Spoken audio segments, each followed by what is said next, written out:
This is CNN, a network of Turner Broadcasting System.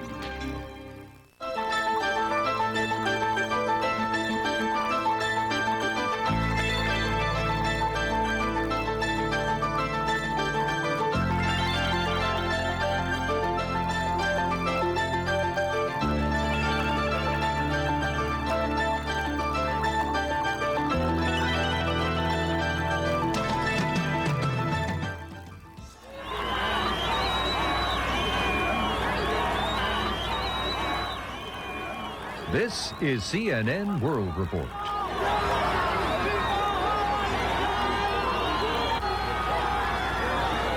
Hello, I'm Ralph Wendy. We bring you news as reported by broadcasters around the globe, uncensored and without editorial comment.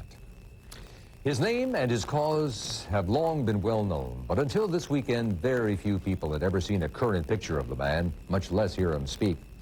After 27 years in prison, Nelson Mandela is now free, unconditionally, no longer locked up, no longer a banned individual, unable to be quoted directly or photographed. South African Broadcasting reports on his release.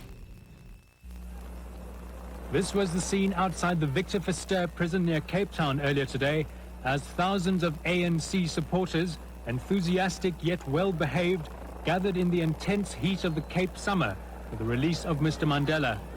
And then at last the moment South Africa and the rest of the world had been waiting for.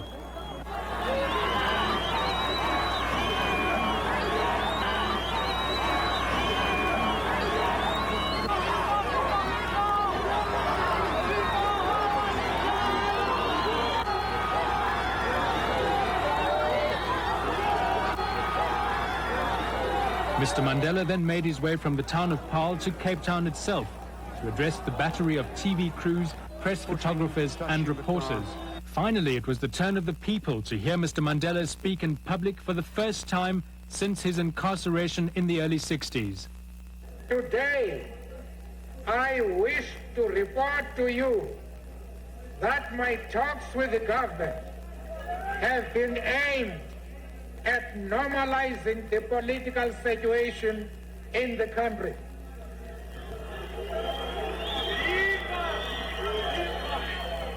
We have not as yet begun discussing the basic demands of the struggle. I wish to stress that I myself had at no time entered into negotiations about the future of our country.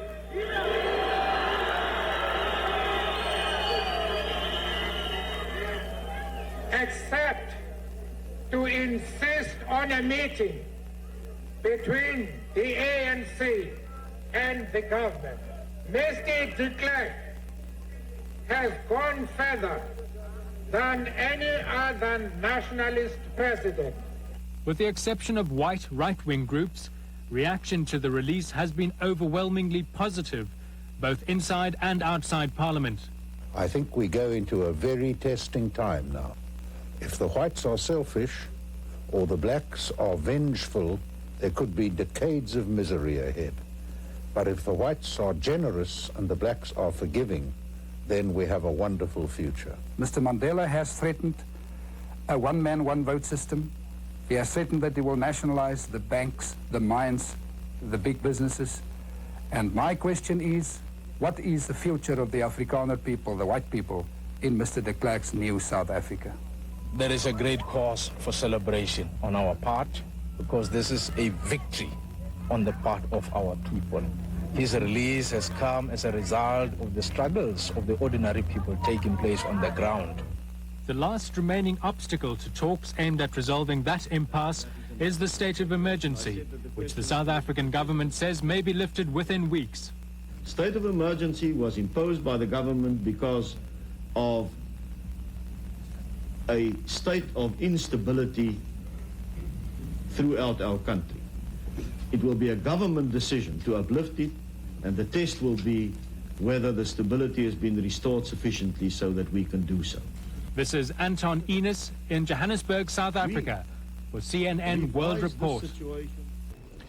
For 2 years now, New York-based Global Vision has been working to bring news out of South Africa despite restrictions put in place by the government. And for years, the people at Global Vision have been waiting for the release of Nelson Mandela. Carolyn Craven joins us now to talk about that release. Carolyn, realistically, did the people in South Africa believe this day would ever arrive? Yes, I think they did really know that it would happen. The South African government could not afford to let Nelson Mandela die a political prisoner. But that it would come today on a beautiful Sunday morning, I don't think anyone really knew. We just have been waiting. Well, we could see the news was good and welcome, but there is not total euphoria there. There is still, according to the black population in South Africa, an awful lot that has to be done, ending in apartheid and so forth. Right. This is the end of one chapter, the beginning of another chapter in a very long book, a very, very long struggle. The laws of apartheid are still in place. The blacks still have no political rights and no political power in South Africa. It's a long, long struggle. And Nelson Mandela's release is just the beginning of a new chapter.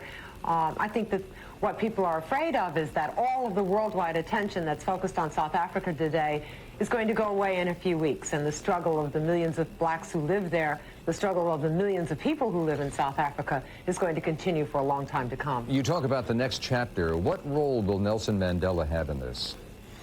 I think that no matter what he wants, or almost what anybody else wants, that Nelson Mandela has been the world's most famous political prisoner. He is a leader. He's a member of an organization with a number of leaders, and I think he will join them in that leadership. But worldwide attention, I think, will always be focused on Nelson Mandela because he is the most famous and important political leader as seen from outside the country and even inside the country. Carolyn Craven of Global Vision, thank you very much for taking the time to talk to us today. Thank you.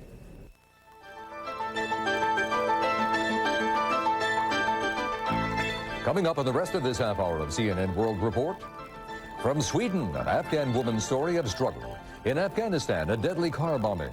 Nicaragua visits a small town preparing to vote. In the northern Philippines, a vote against autonomy.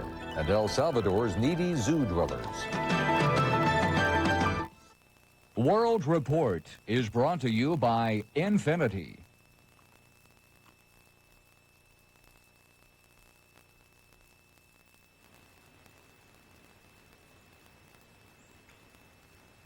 For many, luxury has always been a vague ideal, or a dream. Now the Infinity line offers you the M30 Sports Coupe. Luxury that doesn't compromise comfort, styling, or performance. This is a complete luxury car. Infinity. It's alive. It's alive. Ugly, creeping mildew. Spray on Tilex Instant Mildew Stain Remover and mildew stains vanish with no scrubbing. Try Tilex. Get your bath laboratory clean. What happens when we put Clorox bleach in Soft Scrub Cleanser? Ooh, the label turns green. And stains come clean. Get Soft Scrub with the stain-fighting power of bleach. Taste what they've done to my oatmeal. Oatmeal Raisin Crisp, the goodness of whole grain oats, plus raisins, almonds, and a touch of brown sugar. Good never tasted this good. Taste Oatmeal Raisin Crisp.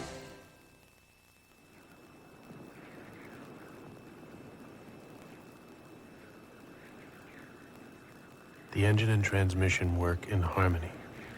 You accelerate, and where you once felt the change of gears, you now feel the engine gathering power, smoothing out the changes. A seamless acceleration. The Q45 luxury sedan from Infinity.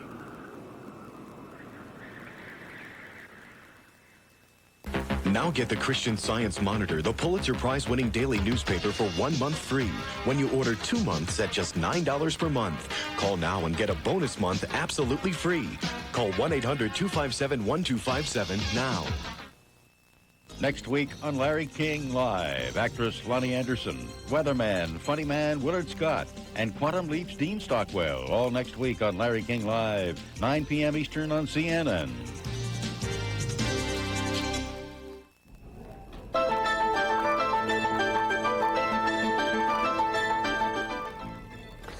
It will be 1 year next Thursday since the last Soviet troops left Afghanistan. At the time, there was widespread speculation that without the Soviets to prop it up, the Kabul government wouldn't last very long.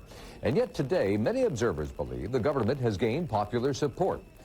Nevertheless, the violence in Afghanistan continues with no end in sight, taking a heavy toll on civilians.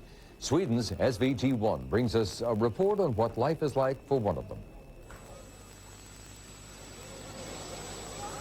Lines for bread in Kabul. Here bread is as rare as peace. This is also Leila's hometown. She's 26 years old and she has chosen to live alone. To keep her freedom as a woman in wartime in Islamic Afghanistan. When I go out looking like this, I have to listen to hundreds of curses. People don't accept my Western ways. They don't even accept me talking to you like this. Leila lives in a city which has been at war for 11 years.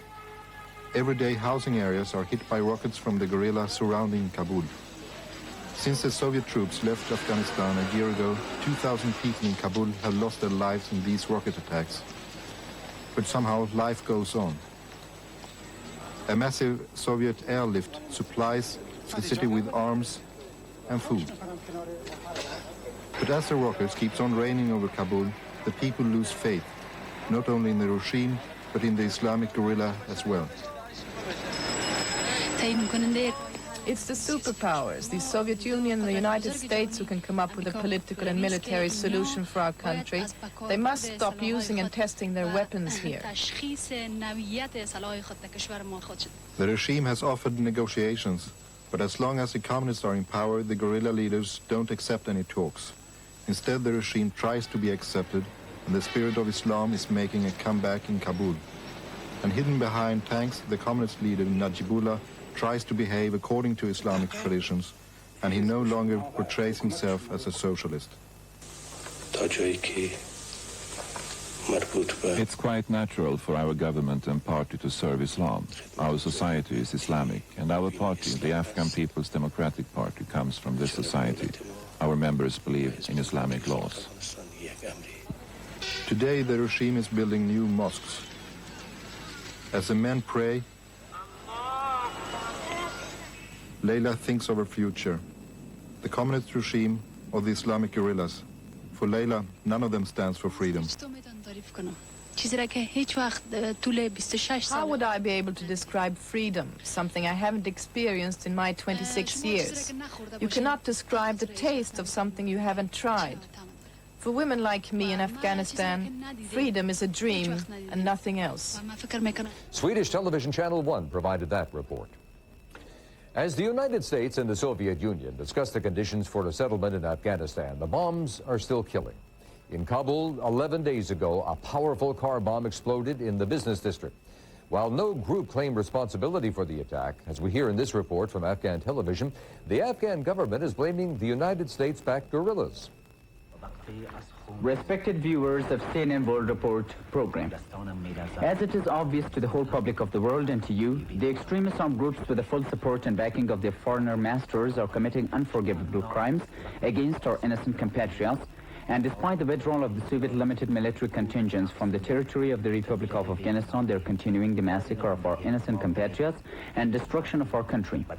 As such, 6 compatriots were martyred and 120 others wounded as a result of a strong explosion on 31st of January 1990 in Muhammad Jan Khan Wat, the most crowded part of Kabul city. The explosives were placed due to the state terrorism plan of the United States of America and Pakistan by the American and Pakistani-backed extremists in a car. A number of our countrymen, including women who are carrying their routine duties, were killed or injured as a result of this horrible and sanguinary incident. The injured were rushed to the hospital and after receiving necessary medical aids, left the hospital. Similarly, heavy losses valued at millions of Afghans were inflicted to several vehicles, a number of stores and nearby buildings. According to another report, the United Nations Good Office's mission in Afghanistan and Pakistan team and foreign journalists visited the spot and prepared reports. Report added that the members of the Social Order Brigade of the Youth Committee of 2nd Precinct donated their 9,000 cc of blood to the injured of this hot incident. That report by Afghan television. In Nicaragua, the verbal sparring between the Sandinista government and the opposition is heating up as the February 25th election approaches. This week, in a series of pre-election gestures, the government released political prisoners and extended deadlines for registering poll watchers to observe the voting.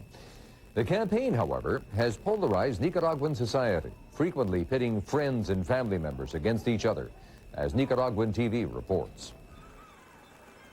Few people outside Nicaragua know where the town of Mateare lies and what kind of people live there. Former U.S. President Jimmy Carter is one of those few. Not long ago, he came here to observe a simulation of how things should run on Election Day, only a few weeks away. What Carter may not have had a chance to witness is how the electoral battle is affecting the lives of people here. The peaceful and quiet inhabitants of this town are fishermen during the day. At night, for the past 2 months, they have been trying to meet the electoral challenge, and they're finding it very difficult to follow all the rules of electoral conduct.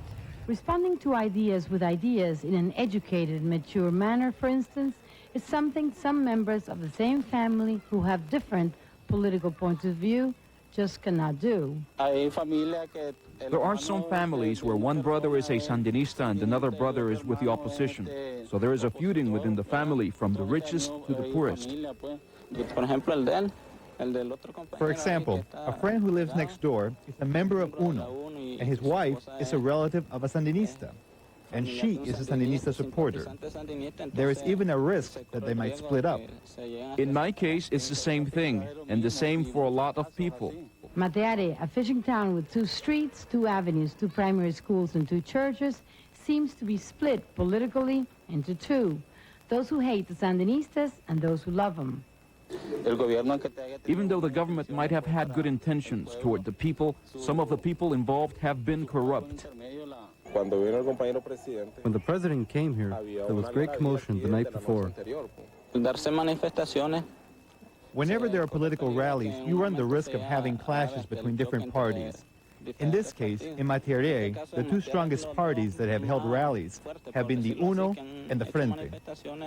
Despite this obvious polarization, these graffitis are evidence that people here know that there are more than 2 political parties to choose from in this electoral battle. Still, being split into 2 political tendencies, some say, has always been a part of Nicaragua's idiosyncrasy, and Mateare may not be an exception.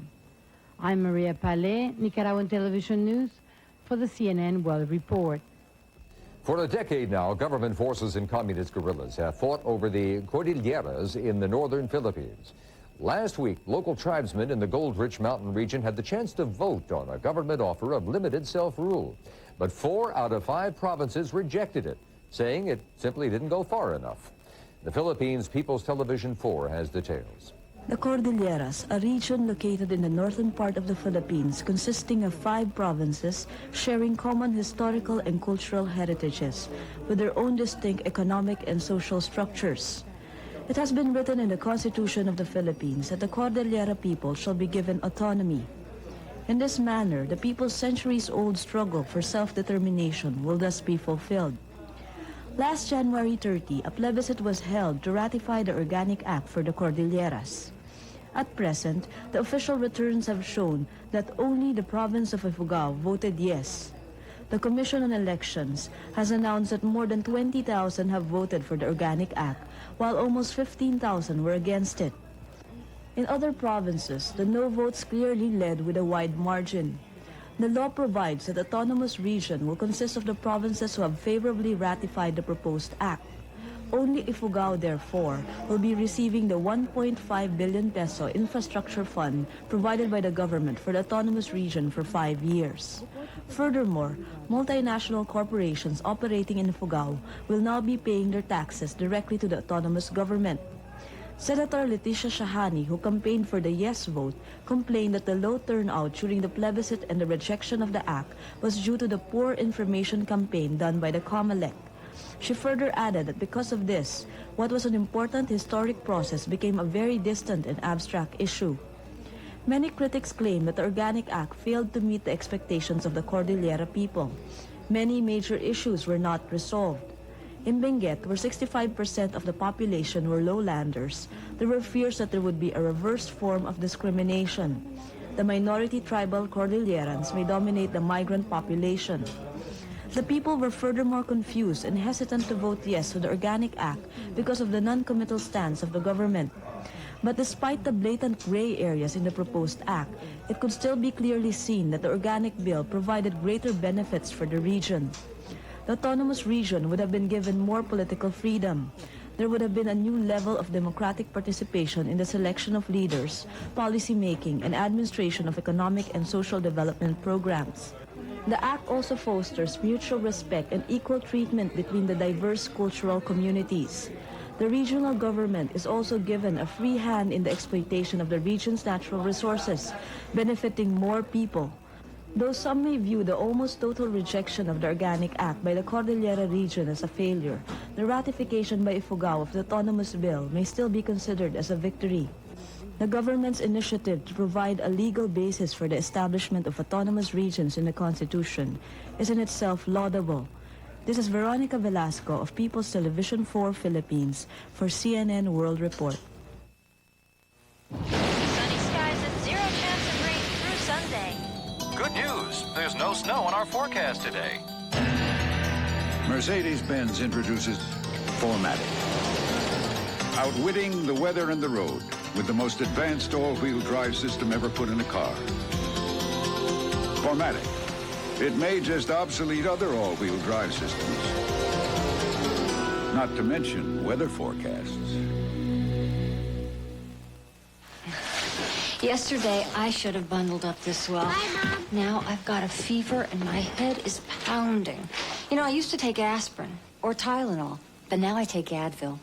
When I come down with the flu, to ease my fever and pains, I've found one Advil is as effective as 2 regular aspirin. And Advil's gentler to my stomach than aspirin. Mom! Advil's just what I need. Advil, advanced medicine for pain. I watched what I ate, worked out on my Easy Glider, and lost 75 pounds. It's the #1 fitness exercise. Just 20 minutes every other day firms all major muscle groups. It's just a tremendous workout. Dual resistance allows you to adjust tension for both legs and upper body. The bikes only work on certain parts of your body. Easy Glider works on all over. And this quality unit folds down quickly for easy storage. Shape up and slim down with Easy Glider. Tuesday night on TBS. Meet Peggy, Vicky, Vanessa, and Marcia. They're all part of one person. I hate Sybil. She mustn't remember. Who are you? Sally Field, Joanne Woodward, in the true story of one woman's journey through 17 personalities. Sybil, 8:05 Eastern on TBS Tuesday night.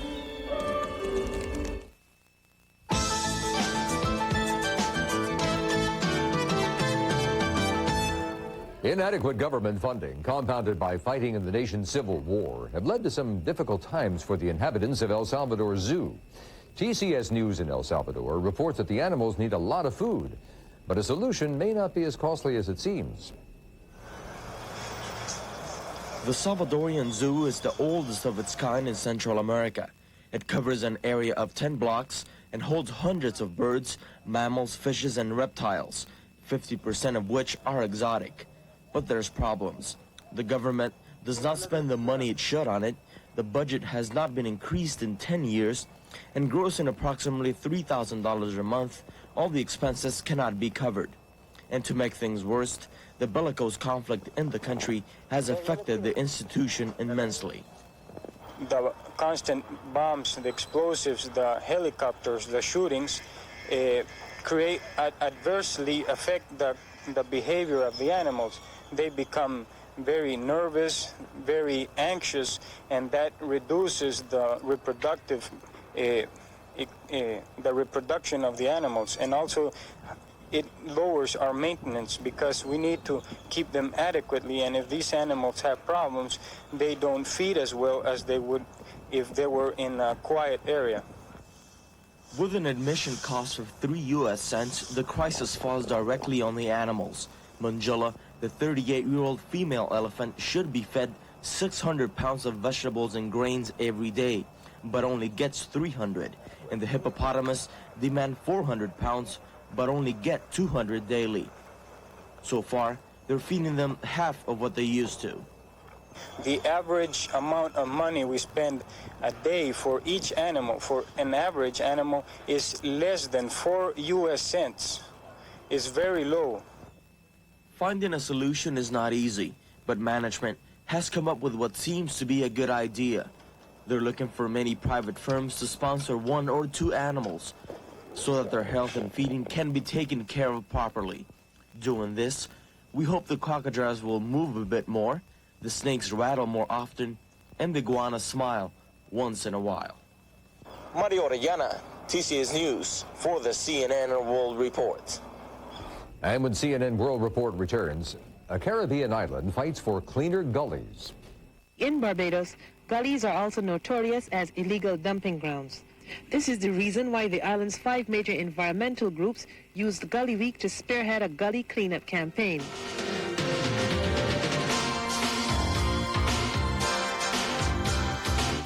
Somewhere, special memories are waiting for you.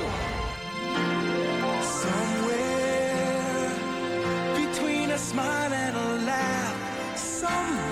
Somewhere your dreams can come true. Somewhere between the sky and the sea, between the night and the stars. Somewhere, only on Princess, because it's more than a cruise. It's the Love Boat. The airbag. If it's good enough for Toyota's Lexus, why not Camry or Tercel?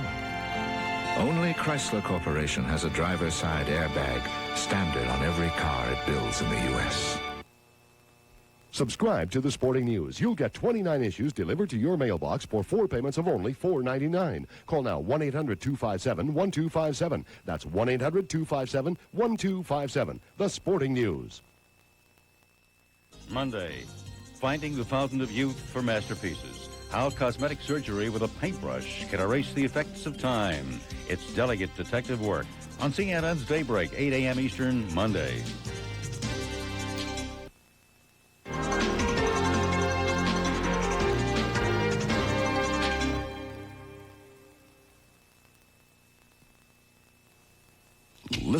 Listen carefully. This man is using an amazing electronic breakthrough that lets him hear a pin drop across the room. It's the Whisper 2000. Gives you the astonishing experience of super hearing.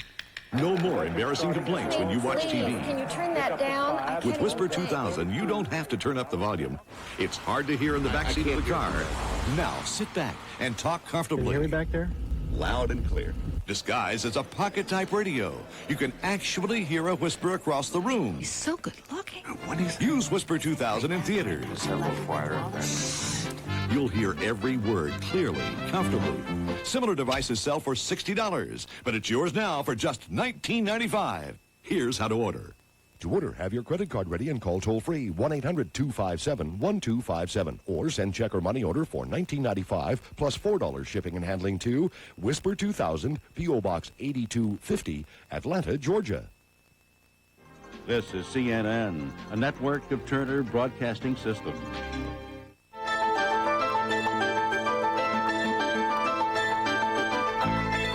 Here's a look at what's ahead in this half hour of CNN World Report. In Barbados, Gully Week means time to clean up. Spain tries to find a place for industrial waste. The United States looks for the source of contamination. India's Crater Lake. Egypt on the Israeli tour bus attack. Dubai offers its view.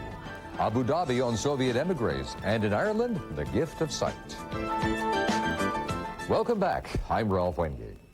Where to put the garbage? It's a problem faced by countries all over the world. Environmentalists in Barbados are trying to get citizens to show more concern for nature and not use it as a dumping ground. And as CBC TV reports, they've concentrated on one area of particular concern. What is known as a ravine in most parts of the world is known as a gully in Barbados and the English-speaking Caribbean. And Barbados has recently celebrated Gully Week. A gully is a deep opening in the earth that is normally rich in vegetation and animal life. In Barbados, you can find every plant that you can find on the whole island will be in a gully.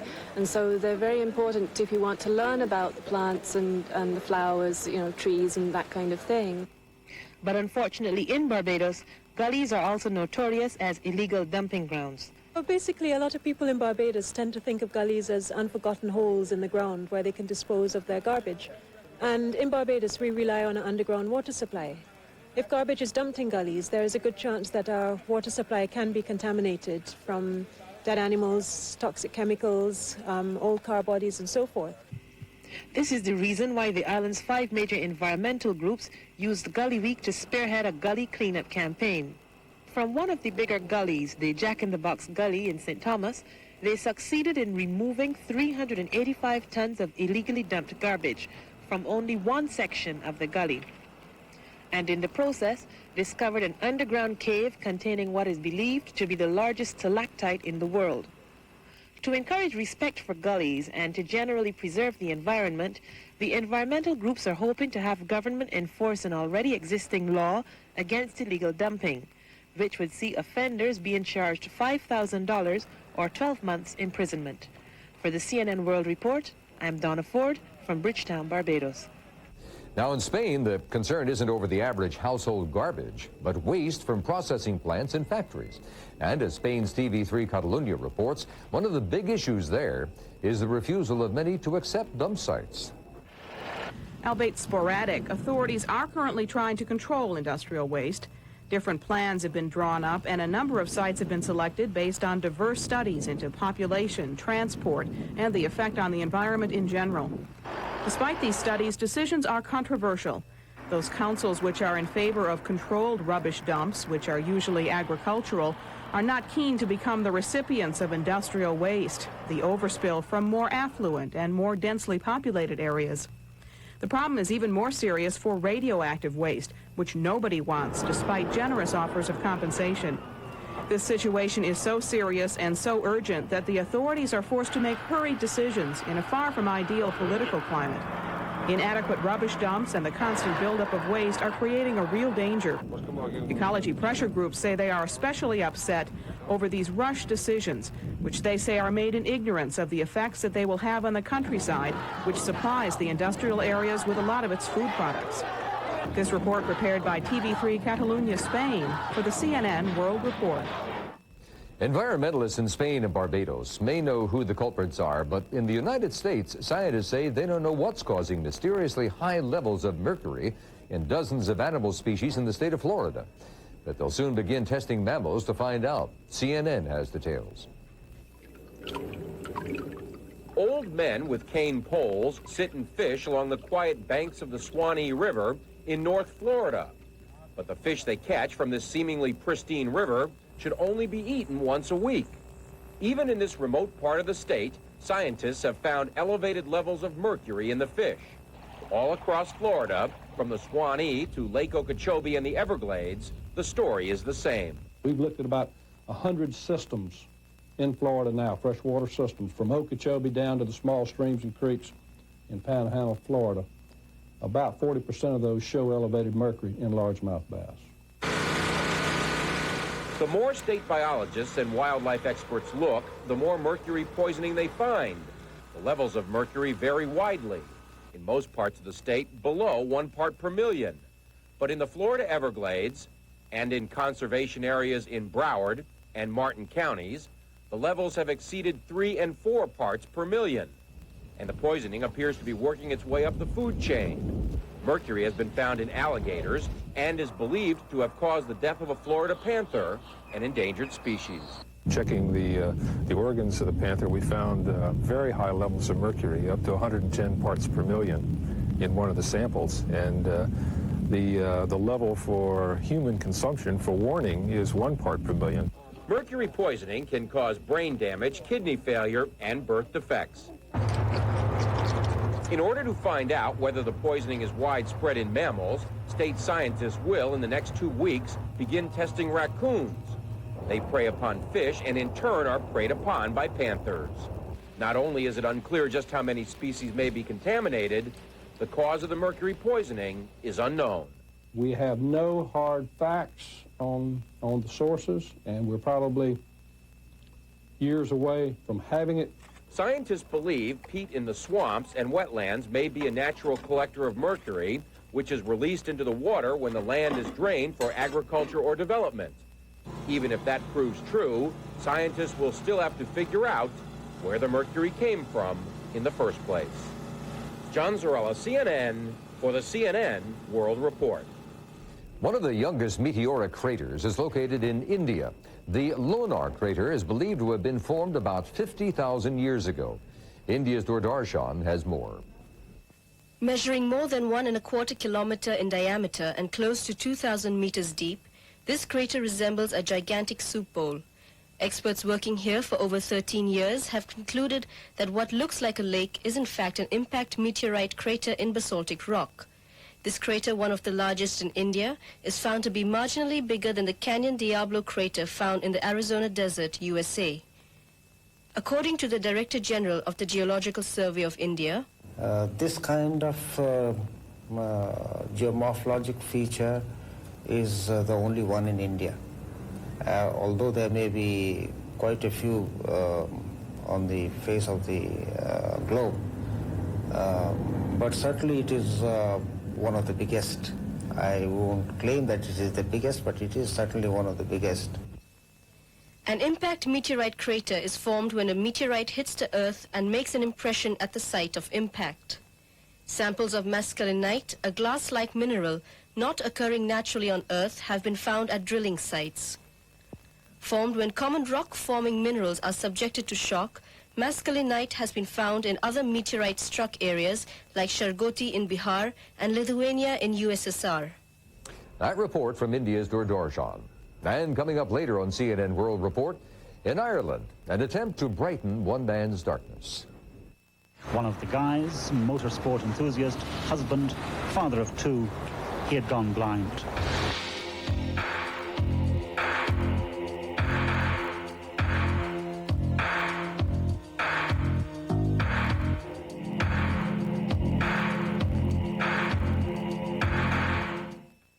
Your body can be trim, toned, firm, slim, fit, and in shape in just 8 weeks. Now there's the Sports Illustrated Super Shape Up program, fully sponsored by Diet Pepsi, the right one. A unique 3-stage video workout system designed by sports fitness experts to help lead you step by step to total fitness in only 8 weeks. Featuring Sports Illustrated swimsuit models Elle Macpherson, Rachel Hunter, and Cheryl Teagues. It combines stretching techniques, working out with weights, and the latest in aerobic interval training. Super Shape Up is more than just an exercise video. It's a complete fitness program that helps you get the body you want in only 8 weeks. Begin with my video, Stretch and Strengthen. You'll start to feel stronger and more flexible in the very first week. Stretch and Strengthen with Elle Macpherson does just that. It helps make your body strong, supple, and fit enough for a more advanced workout. Then you move up to my video, Body Sculpting. It really helps reshape your body. Body Sculpting with Rachel Hunter tightens up those frustrating areas that don't go away, even when you lose weight. Now you're ready for my video, Aerobic Interval Training. It's the advanced way to make your body burn calories more efficiently. Aerobic Interval Training with Cheryl Teagues helps you slim down, even in those stubborn places where weight goes on first. You can start to get in shape in the privacy of your own home. Just 8 weeks. The sooner you start, the sooner you get there. Call now for the Super Shape Up program. You can use your credit card and you'll be billed in 3 easy monthly payments of $19.95 each. With your payment, you'll get these free hand weights just right for the program. Come work out. Keep eating right.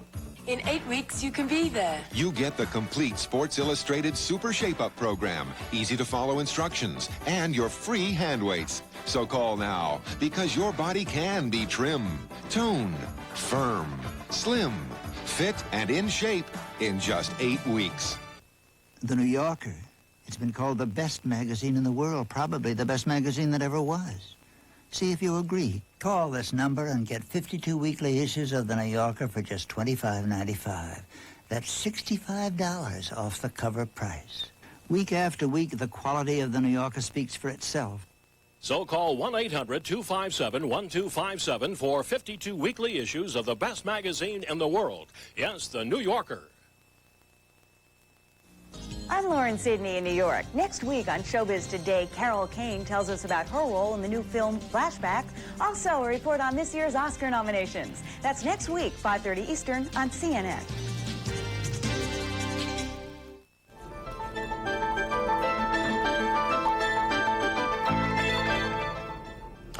A senior official of the Palestine Liberation Organization says the PLO is helping Egypt investigate last weekend's attack on an Israeli tourist bus. Now, the comment comes after criticism of the PLO reaction to the massacre. The PLO said the incident should be placed in the context of the hundreds of Palestinians who have died in the uprising in the Israeli-occupied territories. Egyptian television has this perspective on the attack.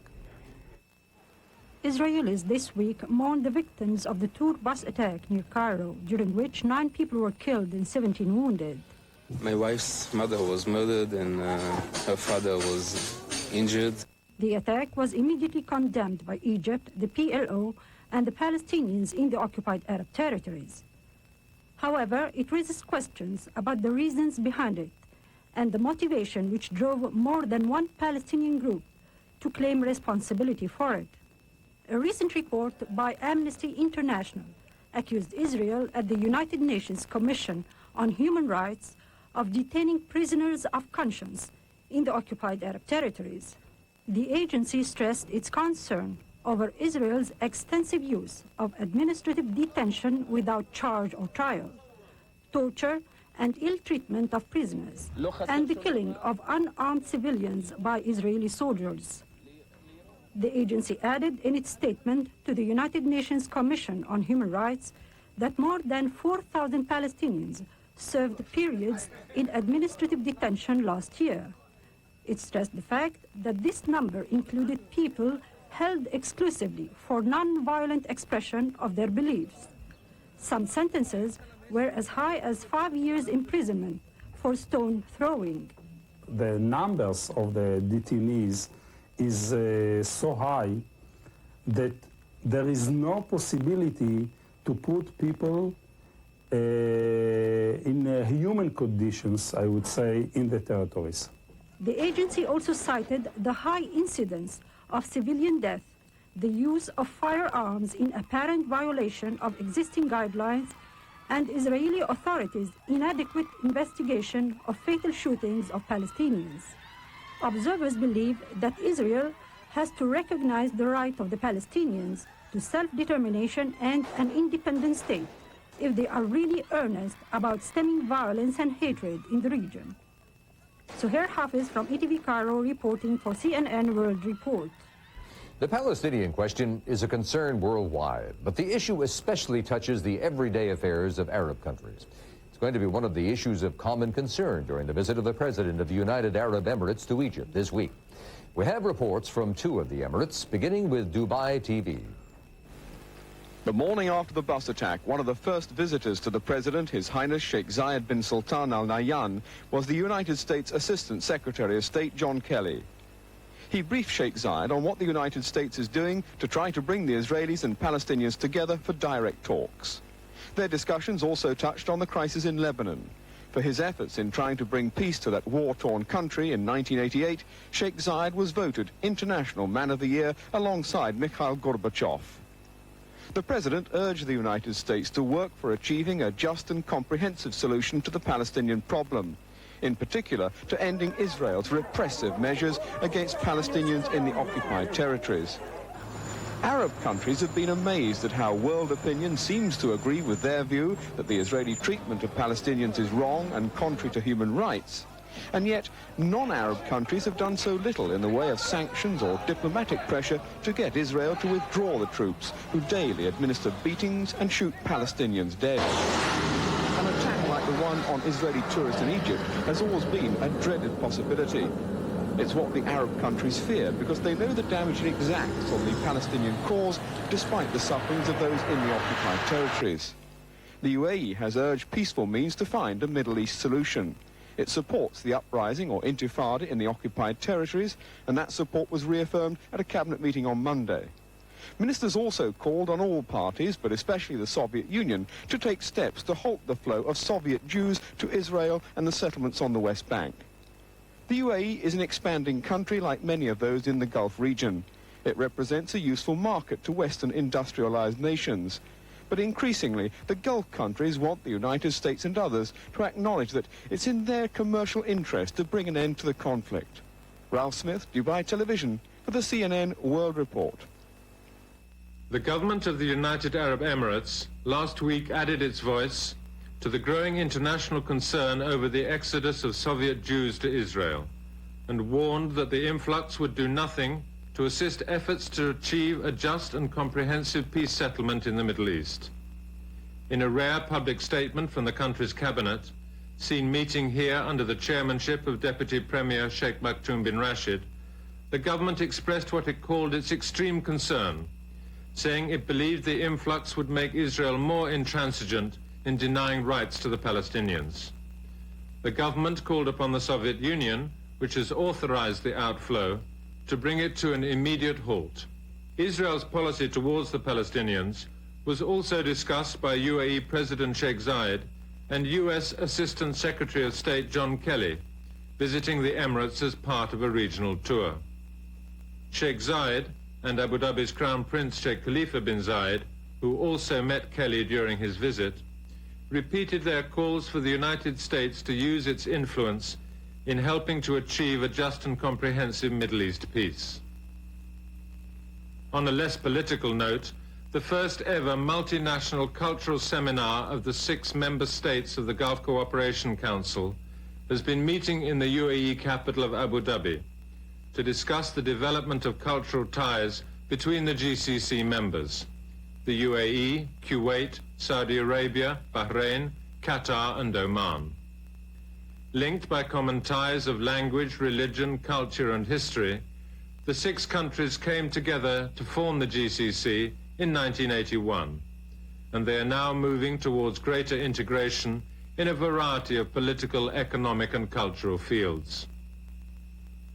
The meeting, opened by Minister of Information Sheikh Ahmed bin Hamid, discussed ways in which the people of the Gulf can preserve and develop their traditional culture while adapting at the same time to the rapid changes of the modern world. Among those cultural changes are those of sport, with the UAE preparing its national football team for next June's World Cup in Italy. The country's coach is keen to keep the UAE's skills under wraps so that teams in the same group, like West Germany, will not be able to pick up too many tips. This short clip of a 1-1 draw against Denmark in Dubai last week, however, shouldn't give away too many secrets. This is UAE TV from Abu Dhabi for CNN World Report. You're in a fight for your life. The enemy is in your sights, and you're blazing away in the most memorable dogfights of the century in an explosive new video series, Air Combat. Never before on video or television, this action-packed collection takes you up with the first flying fighters and keeps sending you into action in the finest fighting machines ever built for a dangerous daredevil ride through the sky wars of the world. You'll have a Spitfire at your side and a Messerschmitt under the gun in the Battle of Britain. Riding shotgun in a P-51 Mustang, you'll be there for the bombing of Berlin, and you'll have your hands full in a Hellcat as Zeros swarm the skies over Midway. In air combat, you'll streak over Korea in a Saberjet to face the menace from Mig Alley, fly a chopper right into the thick of the enemy's Vietnam jungle, and swoop into valleys of danger in the thundering Fa-18 Hornet. Dive into one mission after another as air combat pushes all the right buttons with dramatic footage that never misses the target. Call this toll-free number now and get your first cassette, The War Aces, for the low introductory price of only $9.95. The top guns of all time show you the right stuff with an eagle's eye view of air combat. Keep it and another exciting video will follow. Cancel anytime. You'll also receive free The Fighting Flying Tigers, a bold, uncensored stereo adventure of guts and glory, fought in the stormy Burma skies. The enemy surrounds you. Death is nearby, and danger never leaves. These are the times when heroes are born. Take off with them in the high-flying adventure of the Air Combat Video Collection. Don't miss it. Call 1-800-437-6700 and get your first tape, The War Aces, by charging it, or send 1245 to Air Combat Box 5079, Clifton, New Jersey.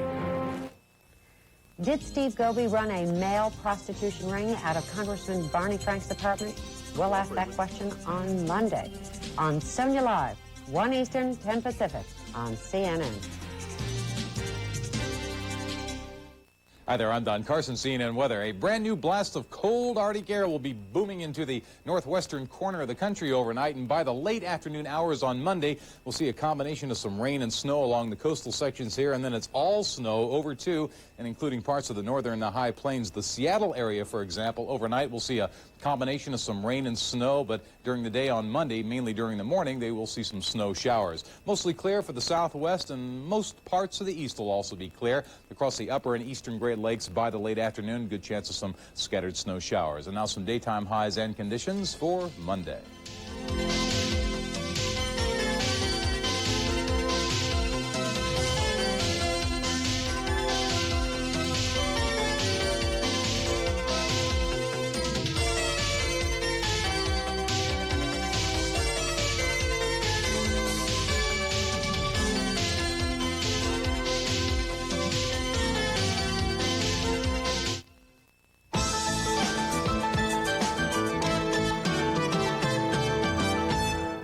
This month, the first eye bank opened in Ireland. It tests and stores donated corneas, which, when transplanted, can give back a person's sight.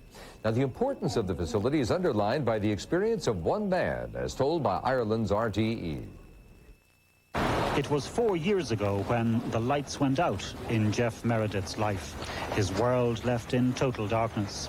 One of the guys, motorsport enthusiast, husband, father of two, he had gone blind. Those years of his and his family's life are a story of courage, as cruel disappointment crushed hope, and several attempts to give him back his sight failed. As a child, he ran into a lighted cigarette and burned the cornea, the front window if you like, of his right eye. As a result, it could not see. Double tragedy struck when, years later, diabetes damaged the retina of his other eye. It was very drastic on both of us, because by that time we had 2 children. Well, we still have 2 children, I should say. But the smallest one was very small. And she has no memory of me ever being able to see. And I don't even know what she looks like, really. And I don't even know what I look like. I've put on a lot of weight since all this started. There was no hope of retrieving the sight of Jeff's diabetes-damaged left eye, so surgeons looked to his right eye instead, injured by that lighted cigarette in childhood. 3 times in Britain and in Ireland, he received corneal transplants. 3 times his heart rose in hope and then tumbled into the depths, as 3 times the operation failed. His doctors had to rethink the whole situation. And they decided to try again by having Jeff become his own eye bank. It was his right eye they were trying to get functioning again.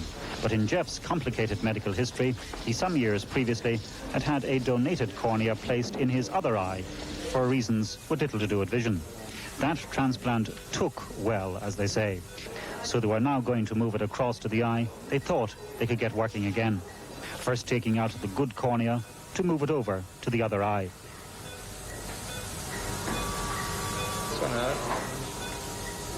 And having taken the good cornea out, they put in a donated one, since even an unseeing eye needs a windscreen.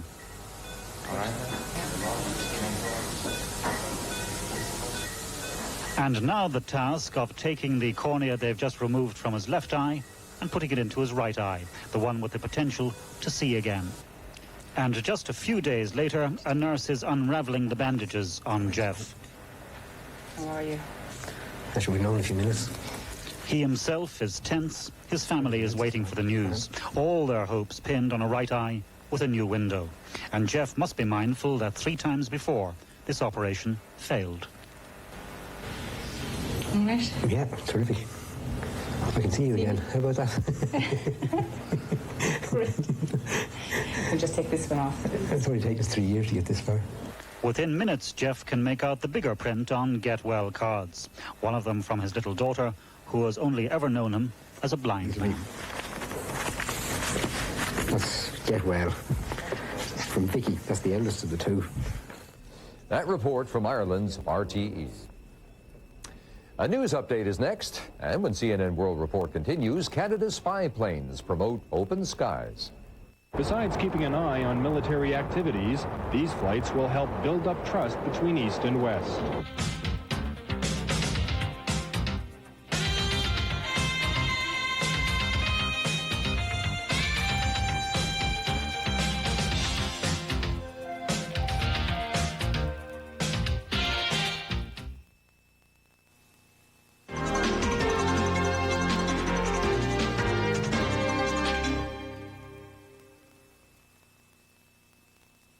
Do you realize just how much difference there is in life insurance rates from one insurance company to the next? For instance, if you're in good health and don't smoke cigarettes, Geico Life Insurance may be able to save you as much as 50% off the cost of your life insurance. That's right, 30, 40, 50% off what you'd have to pay for a comparable amount of coverage elsewhere. And not just this month, but year after year for the rest of your life. Savings like that are well worth looking into. So if you need $100,000 to $1 million or more of quality term life insurance, you owe it to yourself to check with Geico Life. Get the facts fast by calling now 800-257-1257, toll-free, for this free information package, including a personal coverage proposal that shows you just how much your savings might be. There's no obligation, no sales pressure, and it could be a real eye-opener. For instance, if you're a healthy 40-year-old male who doesn't smoke cigarettes, you may qualify for $100,000 worth of quality term life insurance at rates so low they're less than 60 cents a day. How do we do it? First, you save because we offer this life insurance at these low rates only to people who are in good health. That cuts our risk and your premiums. Then, because this quality term life insurance is sold in amounts of at least $100,000 or more, you get the advantage of volume discounts. And it's easy to do business with Geico Life because you deal with us directly. You're always just a phone call away. So call today, 800-257-1257, toll-free, 800-257-1257, for your free information and personal coverage proposal. No obligation, no pressure. Discover how this quality term life insurance could save you as much as 50% off your premiums every year for the rest of your life. 800-257-1257, toll-free. Call Geico Life Insurance for your free information package today. 800-257-1257. This is CNN, a network of Turner Broadcasting System. I'm Dave Walker at CNN Center in Atlanta. Back to CNN World Report in a moment, but first a brief look at some of our top stories. Nelson Mandela is returning to his hometown of Soweto, South Africa, after an historic walk to freedom. He was greeted in Cape Town, South Africa, by hundreds of jubilant supporters. The ralliers say his release begins a new era of negotiations for democracy in South Africa. He walked to freedom hand in hand with his wife Winnie after 27 years of imprisonment. But looters disrupted the celebration with violence. Police say they killed one looter and at least 100 others were injured. Secretary of State James Baker is in Canada for a meeting with NATO and Warsaw Pact officials. They're talking about an aerial surveillance plan. But before going to Ottawa, Baker stopped in Romania following his trip to the Soviet Union. Baker offered Romania $80 million in food aid, provided the country continues its moves toward democracy. Up to 5 million people gathered at Tehran's Freedom Square to observe the 11th anniversary of the Islamic Revolution. It was the first anniversary without the Ayatollah Khomeini, who died in June. Coast Guard says nearly half of the oil spill along the California coast has either evaporated or broken down, but more than 100,000 gallons still remain in the water from last week's spill. And that's a brief look at some of our top stories. I'm Dave Walker in Atlanta. Now back to CNN World Report.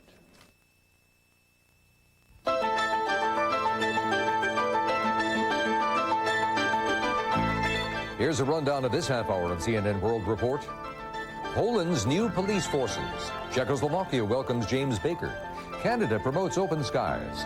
A Yugoslavian bond company motivates workers. Bolivia's economy faces radical changes. Cuba's embryo transplants for cattle. A better chance for Australia's motorcyclists. And in Switzerland, high speed on ice. Welcome back. I'm Rolf Wenge. The process of reform underway in Poland involves revamping many institutions put in place by the communist government. As we hear in this report from Polish television, the police aren't immune to this process and are about to undergo a major overhaul. Polish notorious secret police responsible for various law violations or even crimes will be separated from the so-called militia. The first will be named State Protection Office and the other the police, as before the last war. This is still to be approved by the Polish parliament, but the discussion is already underway and the outcome seems to be positive. The people will not be as helpless as before when confronted with the police. A strict ban on abuse of physical violence is being introduced, so as the people hope, police functionaries will have to behave like true guardians of civil rights. This is probably gonna raise their reputation among common citizens, but the process of police rehabilitation will be prolonged.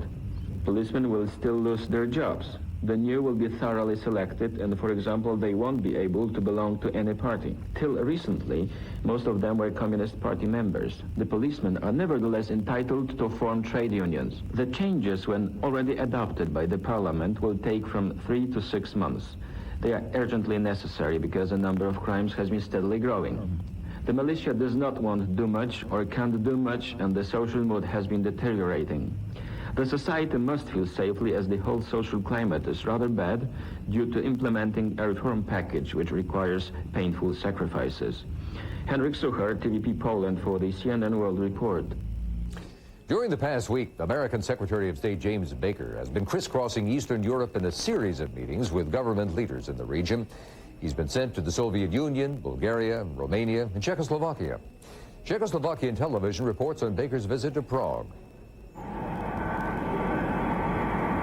After the visit of President Havel in Berlin and in Federal Republic of Germany, United States took another step in welcoming Czechoslovakia into world, sending Secretary of State Mr. James Baker to medieval Prague, capital of Czechoslovakia. Visit of Secretary of State was important both for Czechoslovakia, for the United States as well, for whole East and Central European region. For Czechoslovakia it was important as recognition of profound changes which are taking place in this old country with deep democratic tradition.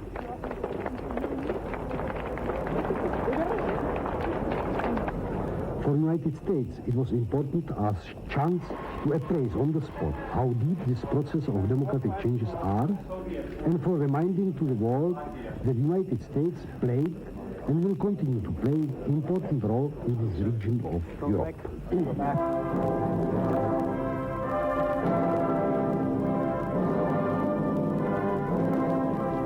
In his speech at Charles University of Prague, which is the oldest university in Central Europe, Secretary Baker announced that the United States will support making Czechoslovakia eligible for the guarantees of Export-Import Bank, proposed creation of joint U.S.-Czechoslovak study group for ecological problems in Czechoslovakia, and proposed establishing closer ties between American and Czechoslovak public by increasing cultural and educational exchange programs. His address to the students of Charles University contained solemn words and sober thoughts. Secretary of State urged further steps toward true democracy, conditioned further American assistance by those steps, and at the same time underscored necessity to move revolution from the streets into parliament. Of independence from an empire. He must have been moved by the closing passage. Pavel Novák, Czechoslovak TV News, Prague, for CNN World Report. The new openness between East and West could mean less need to spy on each other. But under a plan to be discussed this week in Canada, the spying would continue. It would simply be legal. Canada has been one of the biggest promoters of the concept. It's called Open Skies, and Canada's Global TV reports. This Canadian Forces C-130 Hercules plane recently flew a spy mission over Hungary. But unlike most spy missions, this plane was peaking at Soviet-built airfields with Hungarian approval. The flight is an example of what's called open skies. It would allow NATO and the Warsaw Pact to fly over each other's territory. Besides keeping an eye on military activities, these flights will help build up trust between East and West. It is also, I repeat, being regarded very much as a confidence-building measure, because part of the goal we have been trying to achieve from Helsinki on is to try to reduce suspicions, try to increase openness. NATO and the Warsaw Pact now rely on satellites to do much of their spying. Critics wonder if yet another aerial surveillance system is needed. The Americans say yes. We think that open skies will yield not just symbolic benefits, but tangible, concrete benefits in terms of our understanding of what still remains today a closed military establishment within the Soviet Union. When the negotiations on open skies begin in Ottawa, the Americans' bargaining position will be that each side do its own spying. But the Soviets want to set up a joint open skies fleet. If you don't want to share your facilities or to share information, it would work contrary to the confidence. Share is a confidence. Arms control experts applaud the idea of open skies, but they warn it may be a mistake to structure it along east-west lines. I can see perhaps Romania wanting to do a flight over Hungary or vice versa, Greece over Turkey. You know, I think the east-west divide in Europe is becoming less relevant. The Open Skies Conference will be taking place at the same time as enormous political changes are sweeping through Eastern Europe and the Soviet Union itself. And with so many of the top leaders from East and West gathered in Ottawa, everyone agrees that other topics, like German reunification, will end up on the agenda. Jacques Ribaud, Global News for the CNN World Report. Coming up later in this half hour of CNN World Report, we'll take you on a chilling ride in Switzerland. Bob riders are not simply speed technicians. It takes a good measure of raw courage to climb aboard when you know that things can go terribly wrong at 70 miles an hour.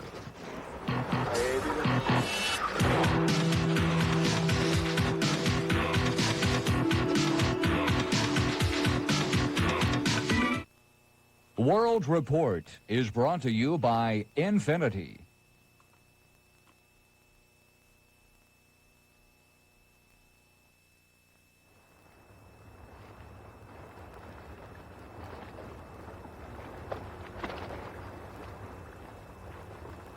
You remain comfortable in motion because beneath you is a sonar suspension system that is constantly adjusting to variations of the road surface. You're driving with the road, not against it.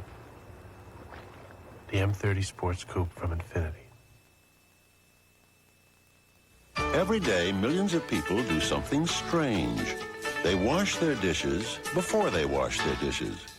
Introducing the new Maytag Jet Clean dishwasher that scrubs with 47 powerful jets from the top, bottom, and sides, filters, and disposes. It's one dishwasher designed to do the dishes with little help from you. Or me.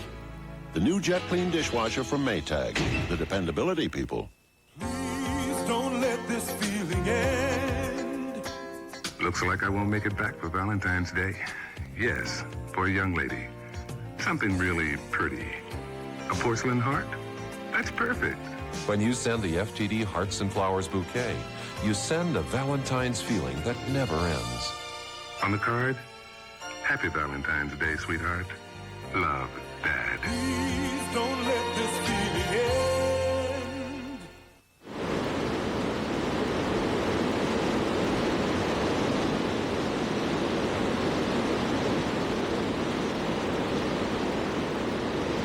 You don't see it, you feel it. You're part of it. You control it. And it is part of you. Power. The Q45 luxury sedan from Infinity. The first 5 minutes is my favorite because it's clear and concise and to the point. Headline News is a very good station to get information from abroad and here at home too. Whatever time I turn it on, I can watch for a half hour and catch everything.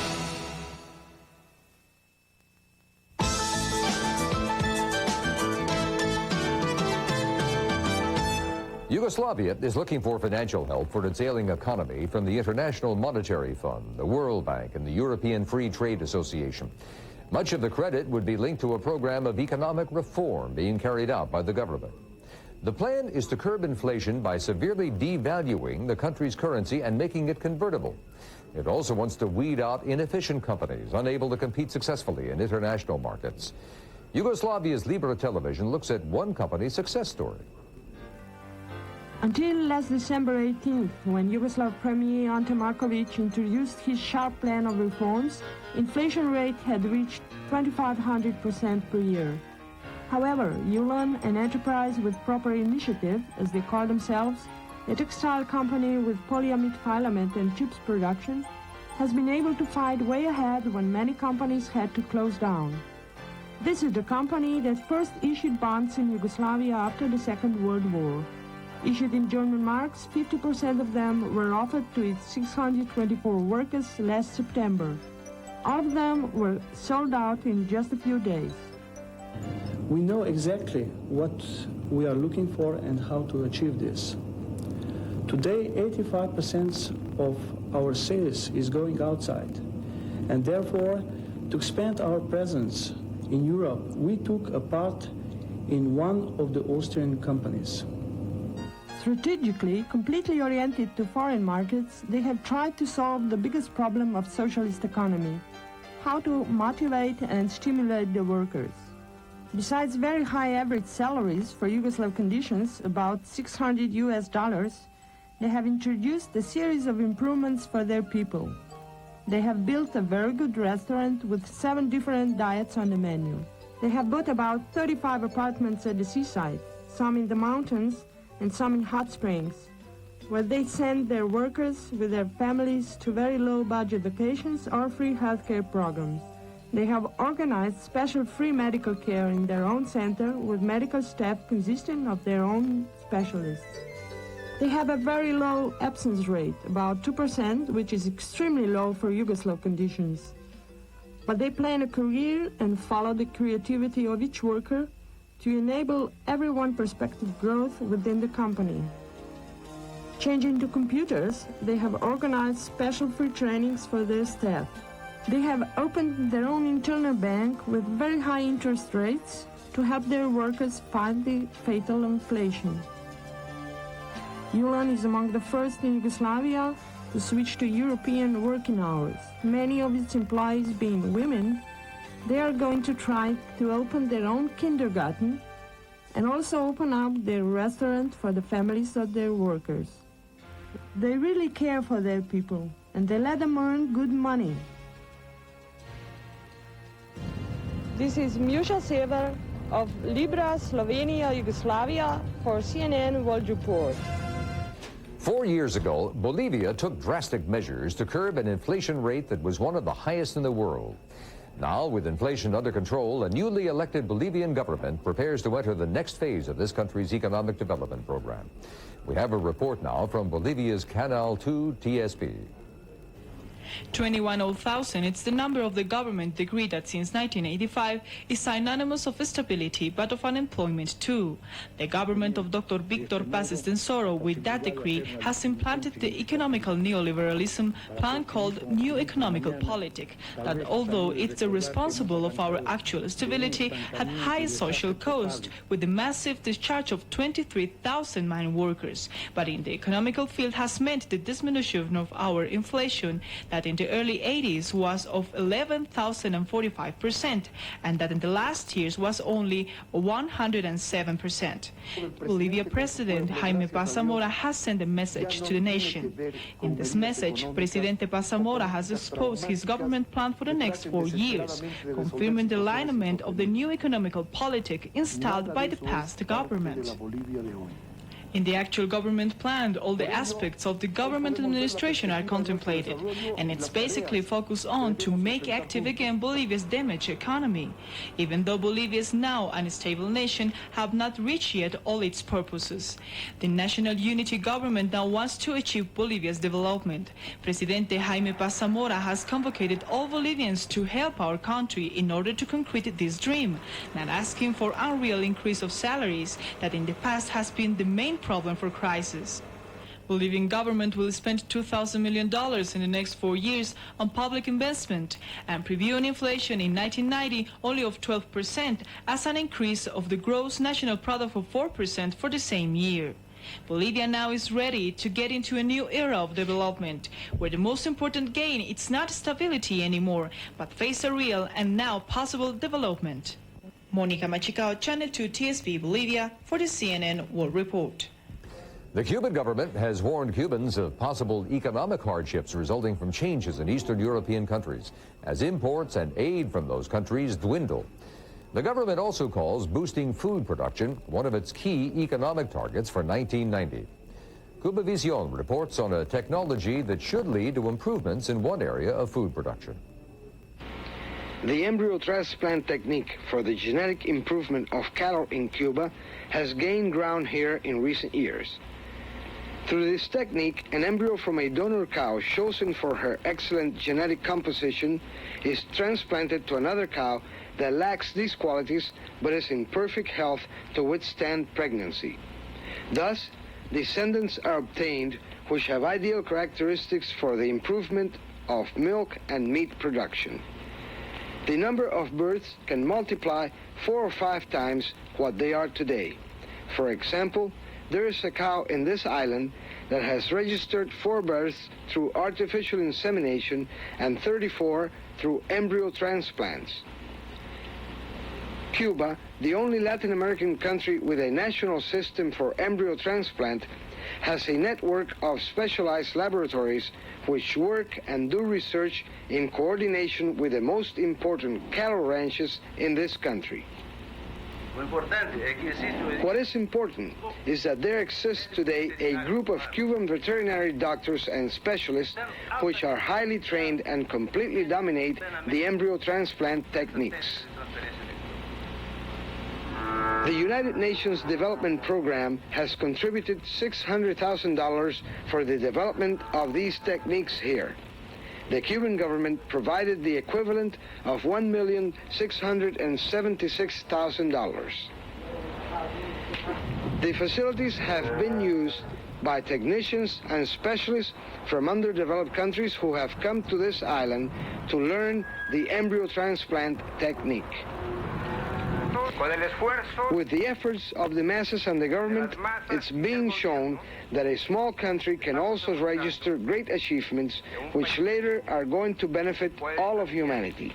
Since the decade of the 60s, experts throughout the world study the possibilities that embryo transplant offer for the genetic improvement of cattle. Cubans are doing research to better the quality of a breed developed by them, called the Siboney, which has ideal characteristics for the climate of this country. In the future, the shipment of cattle between far-apart countries will no longer take place.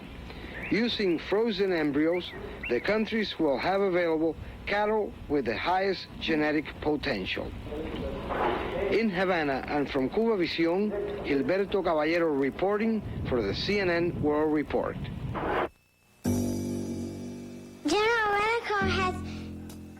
General Rent-A-Car has low rates. Incredibly low. Incredibly low? It's a hard word.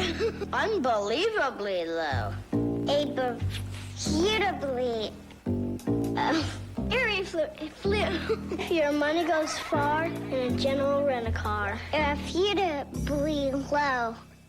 The bill's twice as big as usual. 'Cause, honey, you ate twice as much. With extra strength Tums EX, even twice the heartburn's no sweat. It's twice as strong, twice as fast as regular Rolaids. Hello? Whoopsie daisy, don't worry. Brand new liquid Clorox 2 makes white so bright and color so pretty. Brand new liquid Clorox 2. New Liquid Clorox 2 has more brighteners than any liquid bleach. Thick with brighteners. It's the best liquid bleach to keep colors and whites bright and pretty. Brand new liquid Clorox 2. Month after month, expenses add up. Mortgage, car, secrets. Now Texas Instruments Calculator, the paper-free printer, lets you see your numbers add up, line by line. Income taxes can't afford that cruise.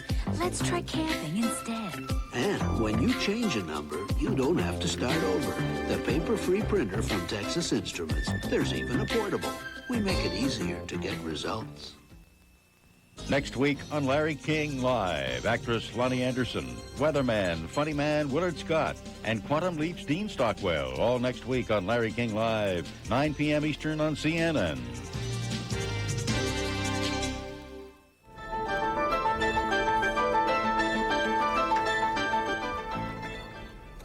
There has long been disagreement over the value of wearing motorcycle helmets. Now, while most doctors say helmets are absolutely necessary to reduce head injuries, some cyclists claim their hearing and vision are impaired by the helmets, increasing the chance of an accident.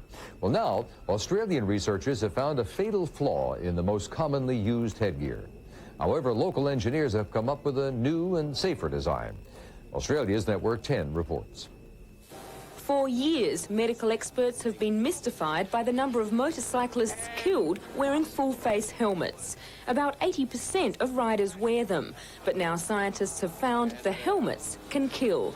While they warn no protection is still much more dangerous, the helmet could account for as many as 20% of all motorcycle road deaths. The problem is that it's too rigid. The face is a natural shock absorber. It protects the brain, particularly its delicate stem, from a frontal blow. Under certain circumstances, the chin bars of helmets can transmit the force right up to the area of the brain, and the patient can have a nicely protected face, but in fact a very severely damaged, in fact fatally damaged brain. Adelaide's Centre for Manufacturing was asked to come up with a better design. Using computer imaging, engineers built in shock absorbers by altering chin straps and inserting movable cheek bars. But the new design still needs a manufacturer, so it may be many years before it hits the streets. The work is set to send shockwaves around the world. It's likely to mean the complete overhaul of the international safety standards for motorcycle helmets. Jane Wilcox, Eyewitness News. Well, helmets are certainly a must at the 1990 Bobsleigh World Championship, which ended early Sunday in the Alpine resort of St. Moritz. The event has special significance this year for the Swiss town. That's where the sport began 100 years ago. As Swiss TV reports, bobsledding has come a long way. Speed on ice is a tradition at St. Moritz, and you have two disciplines to choose from. There's the Cresta Run, where rugged individuals put their nose to the ice on a contraption called a skeleton and try to keep it there. Or, and this is literally right across the road, the Bob Run, where you can go for the gold as a member of a team. In both cases, it's courage and skill that count. 1890, winter sport is in its infancy. Lots of interesting things are afoot. Some idiots are fooling around with a pastime called skiing, a fad that will pass, no doubt. But classical holidaymakers were applying themselves to the arts of skating and sledding. Even there was some muttering that the weaker sex were taking things a bit too far. Although bobsleighing was born in St. Moritz in 1890, ice runs had to wait until 1896, and the first organized competition until 1898. These days, lovely 19th century sled names like Beetle and Esperanza have been replaced by sponsor slogans, and the sleighs themselves resemble cruise missiles with tunnel vision. And since the fundamental technologies are shared by everyone, it's often the attention to detail and preparation that gives the team an edge. Bob riders are not simply speed technicians. It takes a good measure of raw courage to climb aboard when you know that things can go terribly wrong at 70 miles an hour. For these veteran riders, competition is just a memory. But join them on a Sunday morning in the winter, high up in the mountain stillness. They know what they're doing. And their message is pure and simple. Sit back, relax, but not too much, and above all, enjoy yourself. This is Mike McMahon of Swiss Television and Swiss Radio International for the CNN World Report. And coming up next on CNN World Report, the United Nations helps Guatemalan women get out of the kitchen. One outcome of these new methods is that it means local women now have the time to go to school.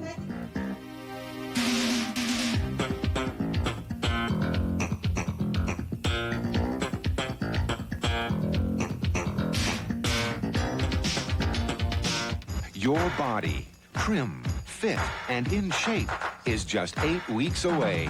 Now there's the Sports Illustrated Super Shape-Up program, fully sponsored by Diet Pepsi, the right one. A 3-stage video workout system designed by sports fitness experts to get you to total fitness in only 8 weeks. Super Shape-Up features Sports Illustrated swimsuit models Elle Macpherson, Rachel Hunter, and Cheryl Teagues. Begin with my video, Stretch and Strengthen. Then you move up to my video, Body Sculpting. Now you're ready for my video, Aerobic Interval Training. Super Shape-Up will help you get the body you want in only 8 weeks. Call this toll-free number for the 3-video Super Shape-Up program, including complete instructions for just 3 easy monthly payments of $19.95 each, or use your credit card. Call now and you'll get a free gift, hand weights specially designed for the program. Call now because your body, trim, fit, and in shape, is just 8 weeks away. Monday, finding the fountain of youth for masterpieces. How cosmetic surgery with a paintbrush can erase the effects of time. It's delicate detective work on CNN's Daybreak, 8 a.m. Eastern, Monday.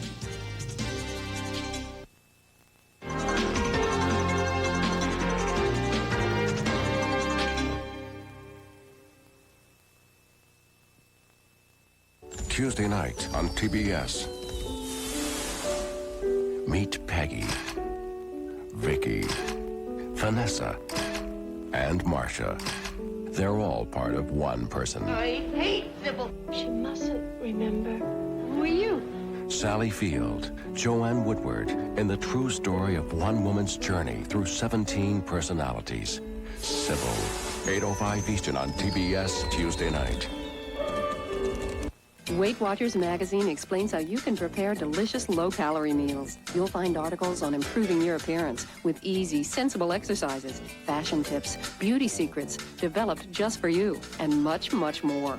Call 800-257-1257 for 12 issues of Weight Watchers magazine, only $14. That's 40% off the cover price. You'll also get free our expanded dining out calorie guide that includes fast foods. Call 800-257-1257 now. This is CNN, a network of Turner Broadcasting System.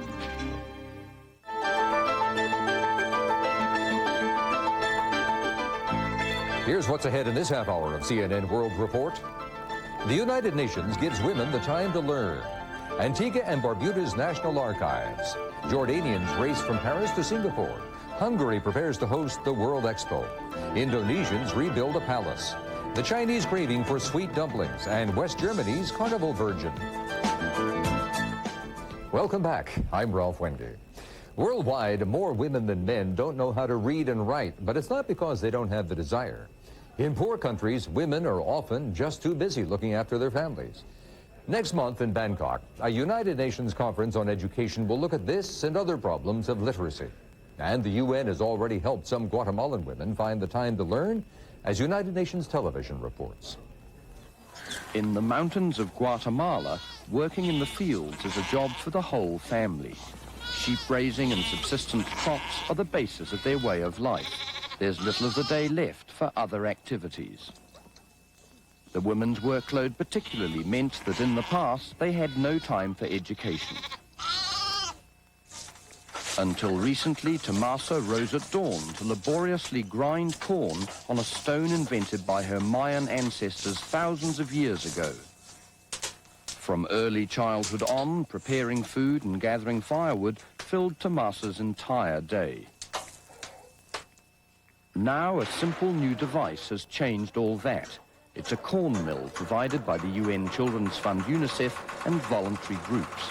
It cuts the time for grinding corn for tortillas from 2 hours to only 1 minute. Women in the village have learned to operate and maintain the new time-saving technology. It took a while, however, before husbands were convinced that the new tortillas are as tasty as traditional ones. Another improvement for women in the village is a more efficient stove. Several different pots can be heated at once. Only 1/3 as much firewood needs to be gathered, and nobody gets hurt by smoke and sparks. The new stove saves Tomasa even more of the day. One outcome of these new methods is that it means local women now have the time to go to school. The literate women in the community are the teachers. They receive some training and a small allowance. It's one of a system of classes set up by CANALFA, the National Alphabetization Committee, which now reaches 25,000 women in this region alone. The curriculum relates closely to daily life. The community itself elects the teachers. The benefits of schools like this go far beyond literacy, according to social worker Erica Diaz de Martinez. Women are able to take part in decision-making about what they want to achieve. They can express what they need and what they're interested in doing. In all of this, we take into consideration the needs and interests of the community. Other villages in the area are using time saved by the new food preparation technology to establish income-generating activities. With the family's earnings from agriculture often as low as $20 a month, women from the local literacy class decided to manufacture handicrafts to generate extra cash. Tangible results of the link between appropriate time-saving technology, education, and emerging community awareness. With UN Television, this is Steve Whitehouse for CNN World Report. Antigua and Barbuda has been an independent nation for just 9 years, but it has a rich history. From the island's first inhabitants, the Carib Indians, through the visit of Christopher Columbus in 1493, to the arrival of British colonists and their African slaves. Thanks to the generosity of a special benefactor, important documents detailing that history will be preserved and displayed. ABS of Antigua and Barbuda reports. This is what the new National Archives of Antigua and Barbuda will look like after completion around the middle of 1990, costing some $1 million. The money for construction is coming from international financier Bruce Rappaport and his family, who have been associated with Antigua and Barbuda's development for over a decade. Speaking at the groundbreaking ceremony for the new National Archives, Deputy Prime Minister Lester Bird stressed the importance of the centerpiece of the National Archives, the Codrington Papers, which were bought and presented as a gift to the people of Antigua and Barbuda by the Rappaports. Already, the Codrington Papers, detailing as they do centuries of the slave experience in our two islands, have been of incalculable value to scholars from all parts of the globe who have researched and written on slavery in the West Indies. The Honorable Minister of Education, Mr. Reuben Harris, under whose portfolio the National Archives fall, disclosed that the Rappaports will be investing a substantial sum of money in Antigua and Barbuda. They hope to spend over $900 million in this country. Over $2 billion. You know why they're doing it? They love Antigua and Barbuda. They love the stable government that we have in Antigua and Barbuda. And they feel that the investment is safe and sure with this stable democratic government. Bruce Rappaport, the man who is making the building of the National Archives a reality, spoke of the long association with Antigua and Barbuda and the reasons why he is doing so much for the people of Antigua and Barbuda. I was asked upon my arrival at the airport by the television people, and some people often ask my wife and myself, what is it that motivates us to give and be so keen on being helpful in many countries, and perhaps particularly in Antigua and Barbuda? I'd like just to tell you a short example or two answers to that. The Hebrew and Arabic are written from right to left, as some of you may know. The word "and they shall give" is written in a way like ve not nu. You can read the same from right to left and from left to right, and you get the same pronunciation and the same spelling, meaning that if you give, God will give you back. Mrs. Ruth Rappaport planted a tree on the site of the new National Archives, while her husband Bruce and the Honorable Minister of Education, Mr. Reuben Harris, turned the sod to officially mark the beginning of construction of the National Archives. From the site of the new National Archives, I'm Carl Jackson, CNN World Report, ABS TV, Antigua. And coming up later in this half hour of CNN World Report, an ancient palace rises from the ashes. The ceremony began with a 21-gun salute, the Muslim prayers called azan, and the beating of the traditional baduk.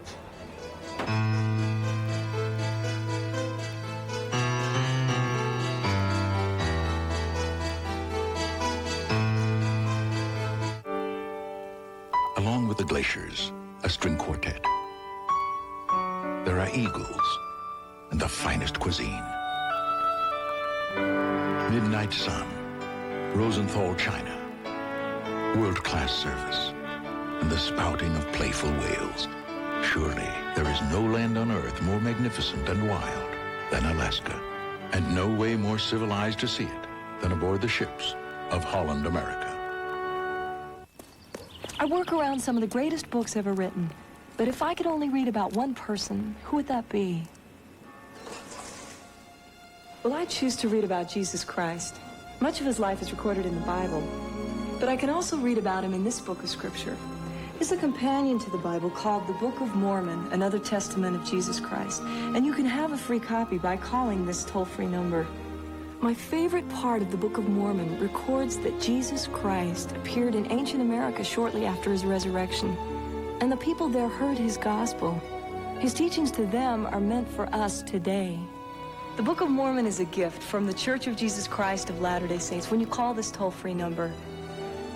Its teachings have given me a real peace that comes from understanding the Savior and knowing what my Father in Heaven's plan is for me today and after this life. So please call, because I know it can give you that same peace.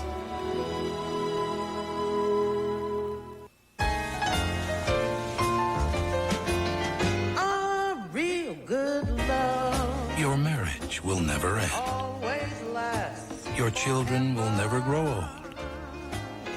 The Western will never die. Capture it on an 8-hour T160, and we guarantee you a lifetime of replays and re-records. For life, for sure, forever. BASF, tape that lasts forever.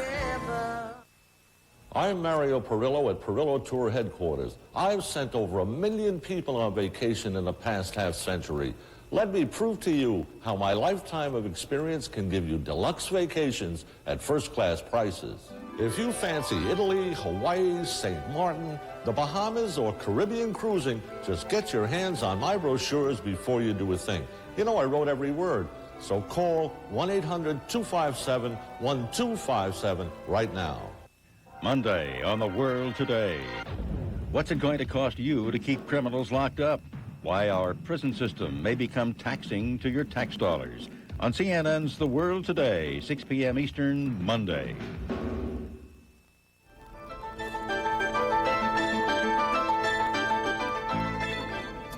"15 aircraft from various countries are competing in the 1990 Malaysian Air Race, which began in Paris on Monday. Jordan, out to prove the competence of its pilots, is among the contestants, and Jordan TV reports. The participating planes will make compulsory stops in Paris, Bahrain, Dhaka, Langkawi, Singapore, Johor, Delhi, Dubai, Amman, and finally fly back to Paris. Each of the 15 planes will have a crew of a pilot, co-pilot, and a photographer or a journalist. A Royal Jordanian-sponsored aircraft has been especially set for this purpose. It is a Piper Aerostar named the Falcon of Jordan. The aircraft will be piloted by Captain Eric Ledger, with Rakan Nasser as the co-pilot and Mazen Fannous as the photographer. Eric and Rakan, I'd like to ask you this. How do you feel now that you're going to be participating and you're going to be representing Jordan in a major worldwide sportive activity? Well, I think it's going to be a very, very exciting and very demanding job on us, and I think we're going to come out very well through the race. We've had a lot of preparation done for the last 4 or 5 months, and I think we'll get some good results in there, and we're very, very excited for it.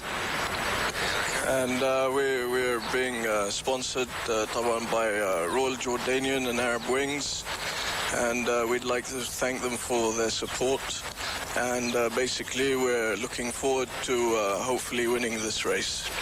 So it's basically a race or a rally, I understood.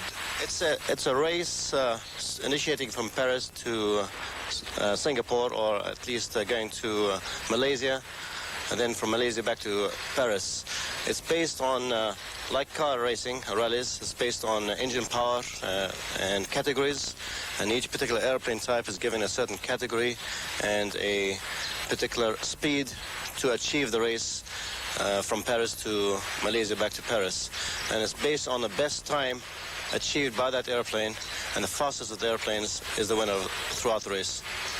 Okay, Rakan, can you tell me something about our plane here? Yes, this is a Piper Aerostar built by Piper Industries, and this airplane has been specially prepared for the race.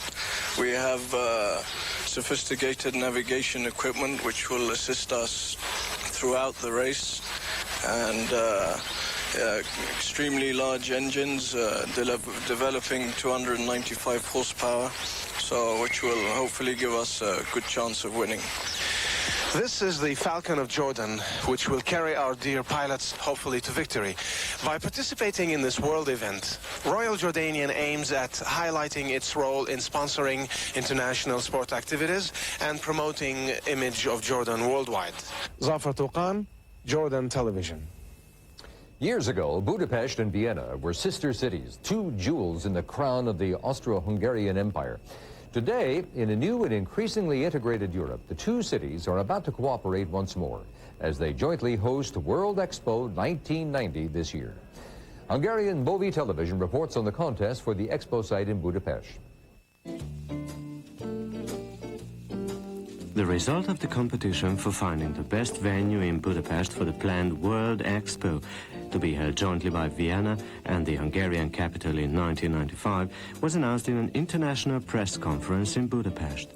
Preliminarily, 4 possible venues were agreed upon, and the competitors could work out proposals for one of them. It was of primary importance that the would-be venue should respond to the requirements of the urban development of Budapest and the preservation of the historical heritage. The protection of the environment and the supply of infrastructure also had to be taken into account. The jury consisted of 20 architects, economists, sociologists, geographers, and experts of urban development. Professor Dr. János Szabó, member of the Hungarian Academy of Sciences, the chairman of the jury, told journalists that among the participants of the competition, 3 proposed as venue the ancient Roman district of the capital called Aquincum. 1 applicant was for the Budapest International Fair. 4 of them liked the so-called Ersert Hill in the southwest of Budapest, and the majority supported the southern Budapest region as a possible venue. They were 12.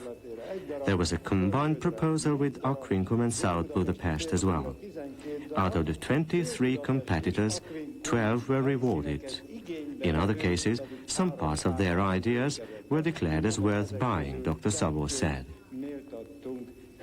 Finally, the jury decided that as the central venue of the 1995 World Expo, the southern Budapest region is the best. 2 first prizes were handed over without any distinction. The designs of the winners were exhibited, and the designers were ready to answer the questions of the press. This has been a report by Zsuzsa László, Sun TV, Hungary, for the CNN World Report. Is it up here, Mom? Here it is. Your wedding dress. It seems like only yesterday she was a little girl. Where has all the time gone? You have so many heartwarming memories of her childhood. Most of all, you remember her first steps. Now you can treasure those precious memories forever with Loving Steps, an exquisite set of collector's dolls recommended by the Ashton Drake Galleries. Loving Steps is one of the finest examples of the doll maker's art. Both dolls are handcrafted from fine bisque porcelain and hand-painted in soft, lifelike colors. They're dressed in elegant Victorian fashions with many special touches. That's why this unique set is certified premier grade by Ashton Drake as your assurance of quality. Reminisce with Loving Steps in your home. Call this number now, but please act quickly. Loving Steps is issued in an edition which closes forever in 1990. Each set is hand-numbered and comes with a certificate of authenticity. Produced by Ricoh International, Loving Steps is the very first doll designed by renowned artist Sandra Cook and bears her signature. Previous exceptional first-issue dolls have proven to be wise investments. The Glamour of the Gibson Girl, recommended by Ashton Drake in 1988, was issued at $77 and sold for $175 at a recent doll auction. Little Bo Peep, recommended in 1987 at $58, just sold for $275. Loving Steps, with similar credentials, appears to have promising investment potential as well. Of course, there's no guarantee that Loving Steps will increase in value, but you are guaranteed complete satisfaction with your purchase for 1 full year. Imagine how charming Loving Steps would look in your home. Order Loving Steps today. This exclusive collector's set is yours to cherish forever at the issue price, payable in 4 monthly installments of $31.25. Have your credit card ready and charge your purchase to Visa or MasterCard to save COD charges. Call this toll-free number now. Next week on Larry King Live, actress Lonnie Anderson, weatherman, funny man Willard Scott, and Quantum Leap's Dean Stockwell. All next week on Larry King Live, 9 p.m. Eastern on CNN.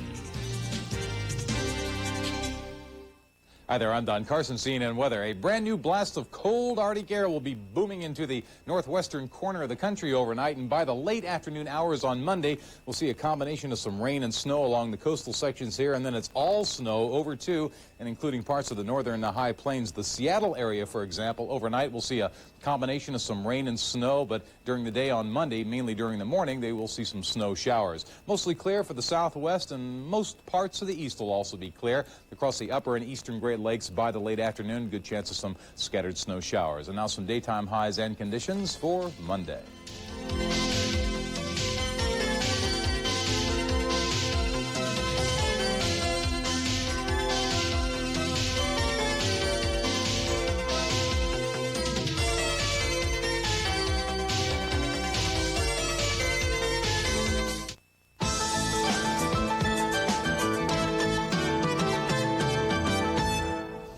The largest ethnic group in the island of Sumatra in Indonesia has a new palace to keep its history alive. It's the second time the structure has been rebuilt, as Indonesia's TVRI explains. Batu Sangkar is a small town located 150 kilometers southeast of Padang, the capital of West Sumatra.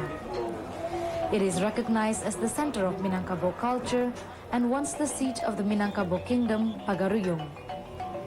This is a replica of Pagaruyung Palace. It was built by the local government as the old palace had burnt down twice. The new palace functions as a museum and houses artifacts belonging to the past. The first palace, built by Sultan Bakilap Alam, was burnt down during a civil war.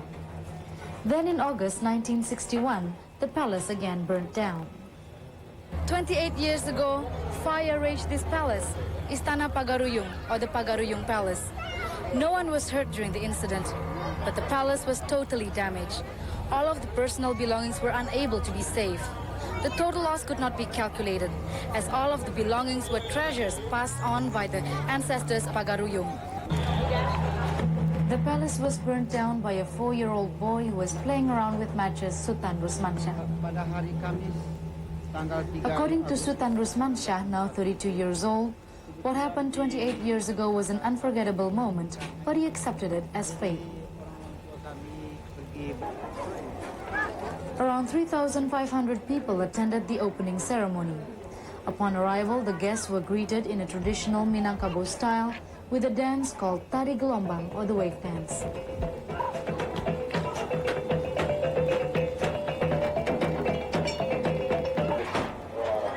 The ceremony began with a 21-gun salute, the Muslim prayers called azan, and the beating of the traditional baduk. The palace was rebuilt to preserve the Minangkabau culture, as well as helping to boost the local government's program of turning Batu Sangkar into a cultural city. It is also a symbol of unity among the descendants of the Pagaruyung ancestors. The initiative to rebuild the palace came 2 years ago from two heirs, Azwar Anas and Aminus Al-Amin. A true nation is a nation that respects their ancestors. The reopening of the Silindung Bulan Palace is one of our ways of respecting our ancestors. The official opening was conducted recently by Indonesia's Minister of Tourism, Post and Telecommunications, Susilo Sudarman. The rebuilding of the 220 square meter palace cost 350 million rupiahs, or approximately $210,000. It will function as a museum and the center for the historical documentation of Pagaruyung. Indonesia's TVRI provided that report. A recent Chinese newspaper article called for increased vigilance and disciplinary measures to decrease absenteeism among Chinese workers. Now, the Chinese might need extra prodding to work harder at this time of year as they wind down the festivities surrounding the Chinese New Year. China's Central Television reports on the Festival of Lanterns, which caps the month-long celebration. Some people are recovering from the Chinese New Year blues. Others are trying to cope with yet another major traditional festival, the Lenten Festival, which falls on Saturday, February the 10th. For the general public, it's perhaps the last chance to beat the January sales, and the majority of the people are, as usual, taking food and fruits off the shelf. The most popular item for the Lenten Festival is the sweet dumplings made of glutinous rice flour, and by Monday, 2.5 million kilograms of this sweet, sticky stuff will have been consumed in Beijing alone. One restaurant in Beijing's Silicon Valley has attracted long queues for the past week because it offers customers a wide selection of sweet dumplings for people to take home. In addition to its regular meal services, the restaurant has organized their staff to work extra hours to produce takeaway packages. Business is normally conducted inside, but since the dumplings is only a special offer at this time of the year, the restaurant has set up additional counters outside, partly to cope with a continuous flow of customers and partly to boost sales. Many people brave the freezing temperature to come to this restaurant because it has a very good reputation. They think that the price is reasonable and the dumplings made here are of very good quality. The municipal government set strict rules for the quality and the pricing of the dumplings so that the general public can put the mind at ease. Mr. Wang Wenzhi, the manager of the restaurant, said sales are brisk. The restaurant sold more than 10,000 kilograms of it yesterday alone. The manager said last year that turnover from the sweet dumplings made of glutinous rice was 70,000 yuan. This year is expected to be 80,000 yuan. The Lenten Festival rounds off almost a month-long Chinese New Year holiday celebrations, and serious work begins next week. This is Zhang Jianxian of China Central Television for the CNN World Report. In many countries around the world, it's carnival time. Time for the merrymaking and festivities that take place in the last weeks and days before Lent. The German city of Cologne has a long tradition of celebrating carnival. The first mention of it dates back to the 14th century. But despite its noble history, the people of Cologne treat the celebrations with a certain amount of silliness. West Germany's Deutsche Welle reports. Carnival in Cologne is like having a big party with people having fun no matter how old they are. Unlike the other cities in Germany where you have Prince and Princess Carnival, Cologne cheers a triumvirate. Prince, peasant, and make no mistake, virgin. And to top the whole thing, the virgin this time comes directly from Philadelphia. And we are here to see Virgin Wally.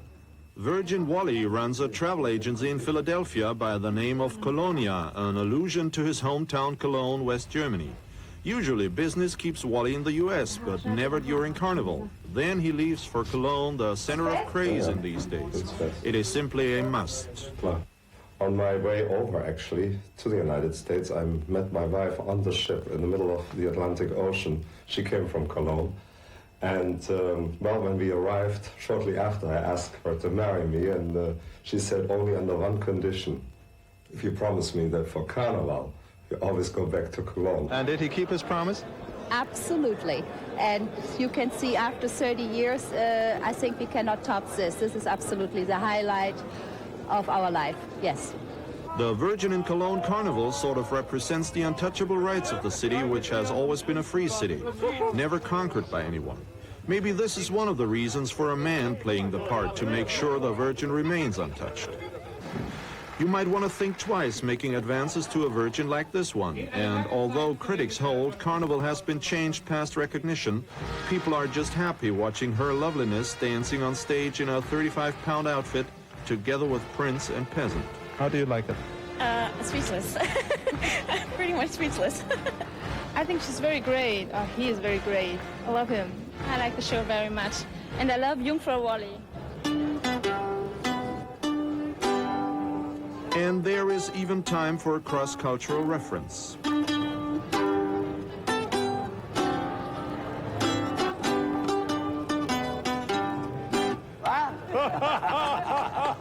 WTEL Philadelphia, Radio 86, the Delaware Valley's international radio voice. You're listening to the German program with Walter Pottgieser. Whenever there's time, he prepares his radio program for the German community in Philadelphia, improvising in his kitchen.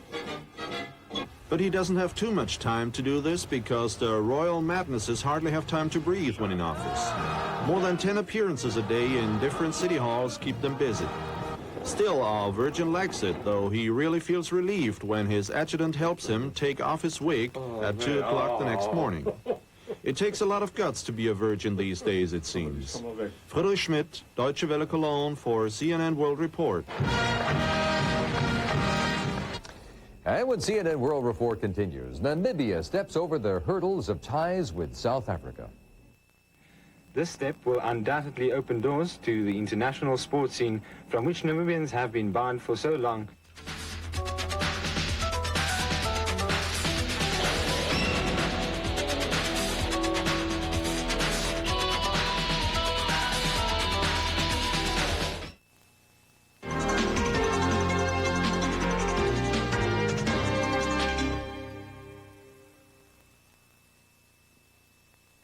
If you'd like to give a special gift to a boy or girl 8 years old and up, get your pencil ready and write down this number, because I've got just the answer for you. It's National Geographic World Magazine, published especially for kids by the National Geographic Society, the same people who produce world-famous National Geographic magazine.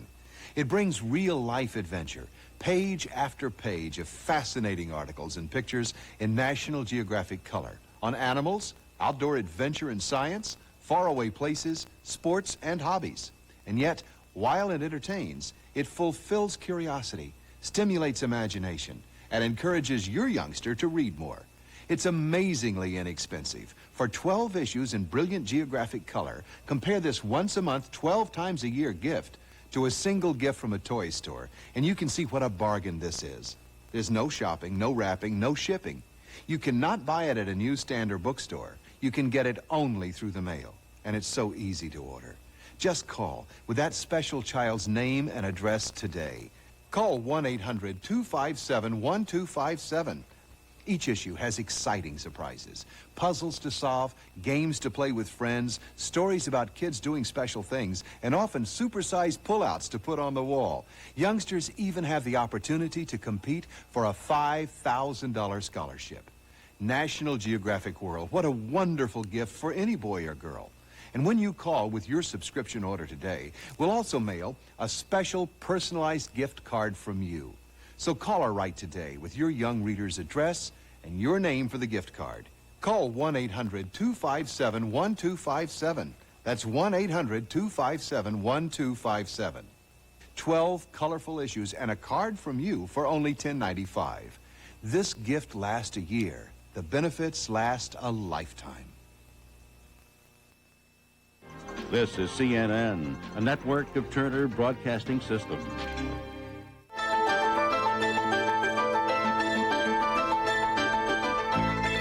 Here's a look at what's ahead in this half hour of CNN World Report. In Bulgaria, a new government that won't stay long. In Guyana, an economic reform plan that will. Taiwanese money goes to China. In Britain, Salman Rushdie speaks out. Cyprus hosts a meeting of churches. In Colombia, government and guerrillas make peace. In Japan, a pre-election debate. And Namibia re-enters the world of sports. Welcome back. I'm Ralph Wenge. Noisy anti-communist demonstrations greeted U.S. Secretary of State James Baker as he arrived in the Bulgarian capital Saturday. A few days earlier, the new Bulgarian Prime Minister Andrei Luganov presented to Parliament the country's first all-communist government. Luganov was unable to persuade members of its traditional ally, the Agrarian Party, or the country's democratic opposition, to join the cabinet. Bulgarian television has details. Dobar den, I'm Ralica Vasileva from the Bulgarian TV, reporting specially for the CNN World Report. The government I'm in charge of is an anti-crisis government, Premier Andrei Lukanov told journalists. Bulgaria's new prime minister said that his cabinet will come up with a radical economic program and draft bills on the press and parties. That is, it will try to pave the way to the new parliamentary elections. The other parties and political forces outside and inside Parliament decided to stay away from the new cabinet before the elections, out of purely party considerations and having in mind the grave crisis in the country. The Agrarian Party, which was represented in Parliament over the past 45 years, decided not to join the new cabinet. So, the Bulgarian Communist Party had to take up the state wheel on its own, backed by its parliament majority, and in the name of national interests. This is the first one-party government in Bulgaria's post-war history, and with the deep red color of the communists at that, while Eastern Europe has been developing the other way around. In Berlin, 7 new parties joined Hans Modro's interim government. In Prague, President Václav Havel succeeded in removing communist majority in parliament. In Warsaw, only the president is officially a communist, while all communists in the Sejm have either lost their party identity or have turned social democrats, and they are no longer a majority. In Bucharest, the Communist Party is practically non-existent after the December Revolution. In Sofia, Prime Minister Andrei Lukanov, the son and grandson of a revolutionary communist family, the most popular communist in Bulgaria today, had to form a one-party government. A cabinet of 4 vice premiers and 15 ministers was presented in Parliament. After it voted its confidence to the cabinet members, they were sworn in to serve the Bulgarian people with honor and dignity. This will be Bulgaria's government until spring sets in. I'm Ralica Vasileva from the Bulgarian TV, reporting specially for the CNN World Report. Early last year, the South American nation of Guyana launched an economic recovery program supported by the International Monetary Fund, the World Bank, and a group of Western governments. Now, in exchange for $1 billion to finance the program, the IMF required the government to enact a series of austerity measures. Guyana TV reports that despite recent criticism by the opposition, the government says it will not abandon the program. The second session of the 5th Parliament of Guyana opened with a ceremonial parade and an address by President Desmond Hoyt. After inspecting the Guard of Honor, the President told the National Assembly that government will not abandon the Economic Recovery Program or the IMF. He said that though the ERP has had its expected problems, progress was made in certain areas. Mr. Hoyt said that now there are more foreign companies working in Guyana than ever before. And turning his attention to the private sector, the President said that the committee would soon be set up to look into the problems of the business community. I propose, after due consultation, to appoint a commission to inquire into the total set of problems which is besetting the business community. It would be the task of the commission to make specific recommendations to the government on the action needed to remove constraints and to stimulate business activity. The appointment of the commission will give the private sector an excellent opportunity to prepare and present a complete case in a structured manner. He also spoke about the proposed national dialogue, saying that it could bring about deep changes in the national attitude of Guyanese. The proposed national dialogue has the potential to bring about deep changes in our national attitudes and in our social and political life. To ensure its success, we will all have to put aside partisan considerations, personal prejudices and resentments, and pettiness of all kinds, and subordinate them to the wider national interest. It will require good faith and exemplary patience. Among those listening to the President were members of the diplomatic corps and Guyanese heads of mission. For CNN World Report, this is Lawrence Jaskaran reporting. A leader of Taiwan's industry may be leading other businesses to invest some of their money off the island. And the founder of Taiwan's largest private industrial conglomerate is studying direct investment opportunities in China, something forbidden by law ever since Taiwan's rulers fled to the island after losing a civil war to the communists in 1949. But as Taiwan television reports, if this entrepreneur does it, others are sure to do the same. Taiwan's plastic tycoon Wang Yongqing confirmed recently his visit in mainland China last month to explore the possibility of setting up petrochemical plants there. Wang, chairman of the Formosa Plastics Group and currently visiting the U.S., told the local press from New Jersey that he had discussed his investment plan with ranking communist officials, including governors of both Guangdong and Fujian provinces. He said he had mentioned to them the possibility of setting up a special processing zone for Taiwan businessmen. Wang was said to be saddened and disappointed by the developments in Taiwan's labor market. Rising wages are no problems, he said, but rampant speculative activities and the declining willingness to work among young people are reasons for his investment plan in mainland China. He also admitted that he was running out of patience because his plan to build naphtha cracking plant in Taiwan had been shelved for 2 years due to the opposition of local environmentalists. Meanwhile, Republic of China's Premier Li Huan expressed, quote, direct trade with and investment in mainland China is impossible under the government's current policy. According to a presidential office spokesman, Wang had met with President Li Denghui before leaving for mainland China last month, but no discussions on the planned trip was made between the two. After Wang's fact-finding trip to mainland China was confirmed, other Taiwan enterprises were reported to follow suit.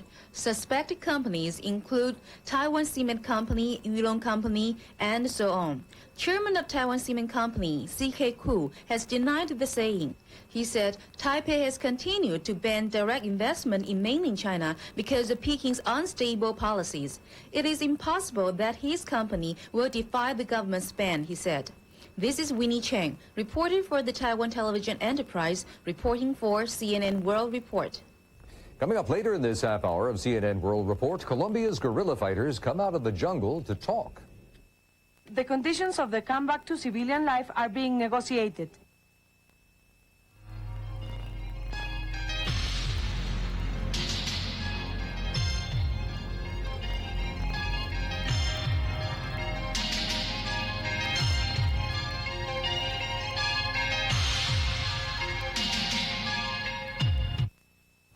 If you're currently in business or have ever dreamed of starting one, get a paper and pencil ready.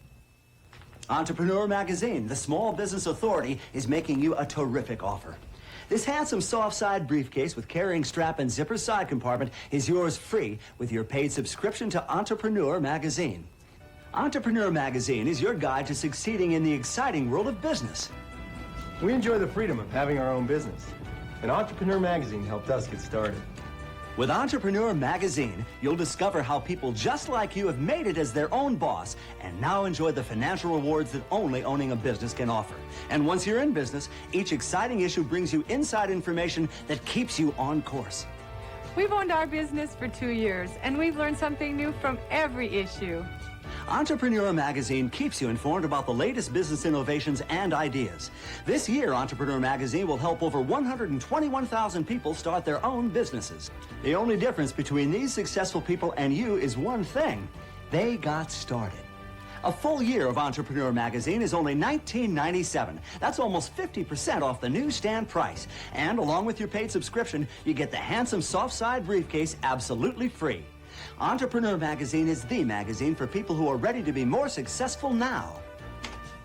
I always dreamed of being my own boss, and Entrepreneur Magazine helped make that dream come true. Order now. Entrepreneur Magazine, the small business authority, is your guide to business success. We're waiting for your call now, so have your credit card ready and call us toll-free at 1-800-821-2102. You'll receive a full year of Entrepreneur Magazine, the small business authority, for only $19.97. Along with your paid subscription, you'll get the handsome soft-side briefcase absolutely free. Don't just dream about being in business. Call 1-800-821-2102 right now. A viewer's guide to headline news at 25 and 55 minutes, spotlighting fascinating people, places, and things. Every 30 minutes, 24 hours a day.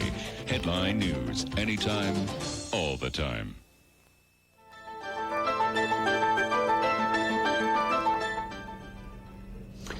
This week, the British government condemned renewed death threats against Salman Rushdie by Iran's leaders and expelled 9 Iranians for allegedly plotting the author's execution and other terrorist acts. Rushdie has been in hiding since his novel, The Satanic Verses, prompted Muslim death threats a year ago. Britain's independent television news reports that the author is now being heard from again. Security was tight. The 200-strong all-ticket audience were electronically searched before the 40-minute lecture called Is Nothing Sacred, written by Salman Rushdie and delivered by the author's friend, the playwright Harold Pinter. Mr. Rushdie, still in hiding a year after the Ayatollah Khomeini's death threat, used the opportunity to defend the art of the novelist. The idea of the sacred is quite simply one of the most conservative notions in any culture, because it seeks to turn other ideas, uncertainty, progress, change, into crimes. But while the novel answers our need for wonderment and understanding, it brings us harsh and unpalatable news as well. If religion is an answer, if political ideology is an answer, then literature is an inquiry. Great literature, by asking extraordinary questions, opens new doors in our minds. The Rushdie affair has dominated discussion among Muslims. Some support the Ayatollah's call for fatwa, the death sentence. Others are horrified by it. Anyone who considers themselves a Muslim would feel, in some sense, at some level, betrayed by the book. What do you think of the fatwa? Horrific. I think it's a terrible and unjust thing. But whatever Salman Rushdie says or does, some Muslims can't forgive. In my opinion, he will be under threat for the rest of his life, whatever happens. Tonight's lecture, conciliatory in tone, is unlikely to alter such views. For the first time since the 5th century, all the major Middle Eastern churches have gathered. This year's meeting in Cyprus included representatives of the Eastern Rite Catholic churches. The religious leaders discussed issues such as Christian immigration from the region, religious extremism, and the challenges Christians face as a minority of some 10 to 15% in the Middle East. Cyprus Broadcasting has details. The Middle East Council of Churches held its 5th General Assembly in Nicosia at the end of January, bringing together Christian churchmen from the Eastern and Oriental Orthodox, Catholic and Protestant churches for an historic ecumenical gathering. The theme of the week-long assembly was the unity of the Spirit in the bonds of peace. With the unprecedented participation of the Catholics, it was the first time in 15 centuries that all 4 Christian churches in the region met under one roof. In welcoming delegates at the opening session, President George Vasiliou described the council as a symbol of Christian unity. Cyprus's Greek Orthodox Archbishop Chrysostomos stressed the particular need for Christian unity in the Middle East. And this was echoed in a message from the World Council of Churches, read by its General Secretary, the Reverend Dr. Emilio Gastro. The Pontifical Council noted the significance of the Assembly in its message read by Monsignor Basil Meeking. A message from Pope John Paul stressed the fact that Catholic churches were participating for the first time. In an address from the Middle East Council itself, Armenian Patriarch Catholicos Karagin II said the Nicosia Assembly should be seen as a landmark in church life. Maronite Archbishop Youssef Khoury of Lebanon, speaking on behalf of Catholic churches, stressed that the very existence of Christians in the Middle East was under threat. The attention of some 200 delegates and observers also focused on specific regional conflicts, as well as the violence in the Soviet republics of Armenia and Azerbaijan. A press conference given by the Executive Committee called for the unity of Lebanon and Cyprus and supported the right of the Palestinian people to self-determination and independence. Is very indicative. The General Secretary of the Council, Mr. Gabriel Habib, called the Nicosia Assembly a unique occasion, which he said had emphasized the issues of church unity and peace in the Middle East. because so many other cases happening in the Middle East are sometimes called Cypriotization. And we would like to see that the occupation in this island is ending, and that the people, whoever they are, from whatever religions or cultural background, are given a new opportunity to be together again and celebrating a unity that is absolutely necessary also for all the countries of the region. Vivian Ledamatu for CNN World Report, Cyprus. Should your name be on this envelope? It should be. If you or someone you love is age 50 to 80, and it will be addressed to you if you call now for the important information in this envelope. Free information that tells you how easy it is to get valuable life insurance protection with a whole life policy that is designed especially for men and women age 50 to 80. If you meet that age requirement, you are guaranteed this protection because there is no physical examination and no medical questions. Because of a limited benefit period, you cannot be turned down, regardless of your health. Your premium will be $6.95 a month and will never increase. And as you grow older, your benefits will never decrease. Some other policies designed for mature people actually reduce your benefits as you grow older. You may continue to pay their same premium, but they give you less and less coverage. So don't be fooled. Be careful. Go ahead and compare Colonial Penn with other companies. So get ready to make that important telephone call right now. If you call now, Colonial Penn Life Insurance Company will send you the important information in this envelope, and it's free. So if you are age 50 to 80, shouldn't you join the millions of people who have already called for this offer? Shouldn't you call now? Here's the number. Call 1-800-441-2626 for free information in the mail about the life insurance Ed McMahon spoke about. The information is free, and the call is free. So call now. 1-800-441-2626. 1-800-441-2626. That's 1-800-441-2626.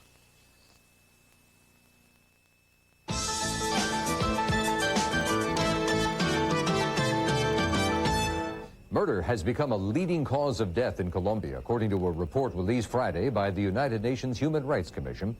The report says more than 2,000 people were murdered in Colombia between January and September of last year, many of them victims of political violence. Well, now, as we hear from Colombia's 24 Horas, there is hope that some of that violence will end. After 20 years of guerrilla war, which made it one of the most feared terrorist groups in the world, the guerrilla movement 19 de Abril, M19, is about to give up its weapons and rejoin civilian life. After 15 months of negotiations, the Colombian government and the leaders of the M19 will sign a peace agreement next week. The M19 originated in 1970 as a protest against the presidential elections results, which brought Misael Pastrana Borrero into power and not the ex-dictator Gustavo Rojas Pinilla. Fraud was talked about then. Secretly, M19 removed one of the antique spades from the Simón Bolívar Museum and took it as a symbol. Then they stole 5,000 weapons from one of the army barracks in Bogotá, kidnapped and murdered José Raquel Mercado, head of the syndicates.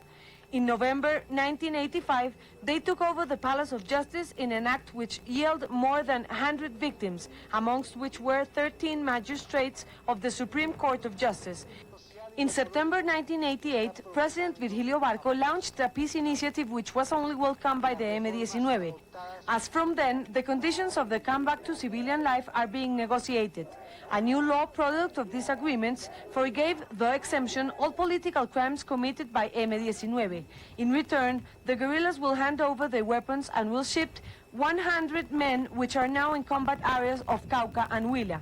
The M19 could turn into a political party. Its commander, Carlos Pizarro León Gómez, who regained all his rights as a citizen after belonging to the jungle for more than 20 years, has registered himself legally as a candidate for mayor of Bogotá, the country's capital. Amongst an heavy security service, the top leaders of M19 have been in Bogota for the last 2 weeks, establishing contact with the government and with different political leaders. A declaration signed by the government and the M19 ensures that on February 14th they will arrive at the final peace agreement and will fix the date for handing over the weapons to a commission from the International Socialists. María Elvira Arango from Noticiero 24 Horas, Bogotá, Colombia, for the CNN World Report. Scandals and taxes. Those are the issues on the minds of voters in Japan as they get ready to cast their ballots in the country's general election next Sunday. They had a chance to check out the candidates during a recent forum, as Japan's TV Asahi reports. The first televised debate among leaders of Japan's 5 major political parties was held in Tokyo on the eve of the official election campaign start. Participating in the debate were Prime Minister Toshiki Kaifu, president of the ruling Liberal Democratic Party, Takako Doi, chairman of the Japan Socialist Party, Koichiro Ishida, chairman of Komeito, Tetsuya Fuwa, chairman of the Japan Communist Party, and Eiji Nagasue, chairman of the Democratic Socialist Party. During the 3-hour session, the members presented their views on political reform, the economy, the consumption tax, U.S.-Japan relations, and Japan in a global perspective. The debate, the first of its type in 30 years, was called at the request of the Liberal Democratic Party after Parliament's dissolution without the traditional Prime Minister's speech and questions from the opposition. As was expected, much of the debate centered around the government's controversial consumption tax, which has become the focus of the opposition's policies. Mainly because of this issue, the LDP is facing its most closely fought election ever. Scheduled for the 18th of this month, the lower house election is expected to be a litmus test of public reaction, not only to the tax, but also the series of financial and sex scandals which have rocked the government. The idea of the debate itself had been positively received. However, public reaction so far to the actual debate has been mostly negative. いつもと同じことを言っているなみたいな感じを受けました。討論というより雑談ですよね。にしか聞こえなかったっていうだけですよね。Frank Rogers, TV Asahi for the CNN World Report. Lincoln Town Car has something no luxury sedan has had in 38 years. Motor Trend's Car of the Year Award. And now other Lincolns come with something extra. On the V8 power and luxury of Lincoln Mark 7, a $1,500 customer cash award. And on Continental, one of the world's most advanced luxury cars, a $1,500 customer cash award. The 1990 Lincolns, we've won our award. See a Lincoln Mercury dealer for yours. Lincoln, what a luxury car should be. How would you describe McDonald's Big Mac and Egg McMuffin? One of a kind. Egg McMuffin is. I'm here to say I would start my day in it. Love the way. One of a kind. Big Mac is. Every bite suits my appetite. Oh, it tastes just right. Makes a hungry man walk to make a day's. Makes a full man talk about eating again. Big Mac and Egg McMuffin are one of a kind. I'm Lauren Sidney in New York. Next week on Showbiz Today, Carol Kane tells us about her role in the new film Flashbacks. Also, a report on this year's Oscar nominations. That's next week, 5:30 Eastern on CNN.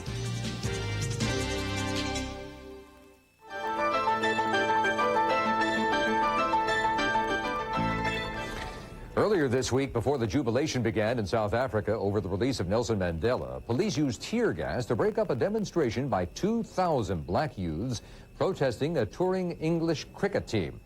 Now, that team is breaking an international ban on sporting contacts with South Africa, a ban that has extended to Namibia. But as it emerges from South African domination, Namibia hopes to end its isolation in the sporting world. Southwest Africa Broadcasting reports. Sporting bodies in Namibia have already started to renounce bonds with their South African counterparts in order to be allowed into the international sporting arena. This shows to be in line with the policy of the newly elected government for an independent Namibia, as expressed by the Deputy Minister designated for the portfolio of Education, Sport and Culture, Mr. Buddy Wentworth. According to Mr. Wentworth, an independent Namibia will become a signatory to the famous Glen Eagles Agreement, which prohibits sporting contact not only with the bastion of apartheid, namely South Africa, but also with any other country that maintains sporting links with South Africa. This step will undoubtedly open doors to the international sports scene from which Namibians have been barred for so long due to its imposed linkage to the South African apartheid system. Severing the links with the South African sporting bodies will take immediate effect. Commitments concerning tours to and from South Africa have, however, been made by certain Namibian sporting bodies. We must accept that any one code of sport does affect the status of every other code. And where one code of sport maintains sporting links with South Africa, all other codes will be barred from entry into the international world. Enclaved by Namibian soil, Walfish Bay, with its international harbour, belongs to South Africa in terms of an ancient international legal agreement, but is considered as an integral part of Namibia by the future Namibian government. It is Namibia's only sea link with the rest of the world. Even though technically still considered South African territory, the new Namibian government will welcome Namibians living there to be part of the Namibian sports scene. There are, however, two conditions that must be met. Firstly, they must, of course, break all sporting ties with South Africa. And secondly, they must reject the financial aid which South Africa gives to those sporting teams. Divisions in certain sport codes in Namibia are now things of the past. The spirit of give and take and national reconciliation, so admirably demonstrated by all the members in the Constituent Assembly, has really filtered through to the various levels of our society, and I think it has manifested itself in a genuine desire for unity. After independence, Namibia will hopefully not only be taking part in sporting events in the rest of the world, but will also vie for the honor of hosting international sporting events.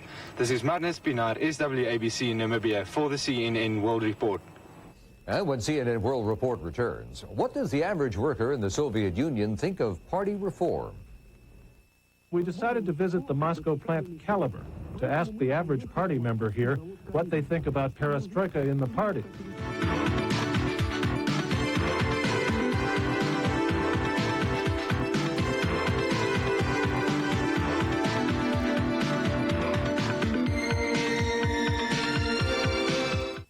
I'm Dave Walker at CNN Center in Atlanta. Back to CNN World Report in a moment, but first a brief look at some of our top stories. The world's most famous political prisoner is a free man. Nelson Mandela was greeted by thunderous cheers when he and his wife Winnie walked hand in hand through the gateway of Victor Verster prison. Mandela had spent a third of his 71 years behind bars. Word of his release sent thousands of people dancing into the streets in Cape Town. Supporters say they never before have experienced such a feeling of freedom and excitement. In Mandela's first public speech in nearly 3 decades, he told the crowd the struggle for freedom must continue. We have waited too long for our freedom.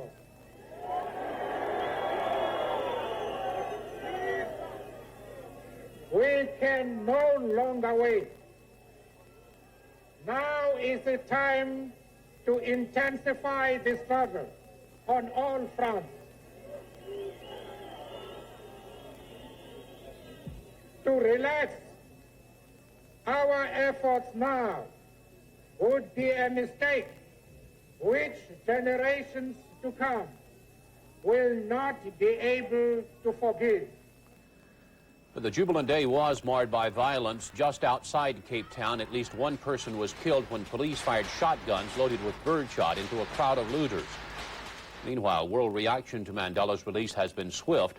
President Bush is among the world leaders cheering the move, but he says he has not yet decided if it warrants lifting U.S. sanctions against South Africa. I'm not prepared to express my view on sanctions at this time. We've had some momentous events, and I think the thing is to let these events settle in now. There's differences of opinion in the Congress. There's differences of opinion in American public opinion, and let's just rejoice in the fact that Mr. de Klerk took some very forward steps, and let us rejoice in the fact that Mr. Mandela is free. Mandela is expected to leave Cape Town for his hometown of Soweto in a few hours. A nationwide manhunt is on for 5 convicts who officials say are extremely dangerous. 6 men escaped from the maximum security Joliet prison in Illinois. One was captured several hours later. An official says the inmates had been separated from other prisoners because of discipline problems. He says they cut through cell bars, broke a window, cut through window bars, and hopped a fence. Nearly half the oil at Huntington Beach has sunk to the ocean floor or evaporated. A slippery sheen stretches 14 miles along the coast. British Petroleum says it will clean up until beaches and wildlife are safe. And what may be the biggest crank bust ever, San Antonio police seized 130 pounds of methamphetamine worth $5.7 million on the street. They also got 27 weapons, including some machine guns. And that's a brief look at some of our top stories. I'm Dave Walker in Atlanta. Now back to CNN World Report.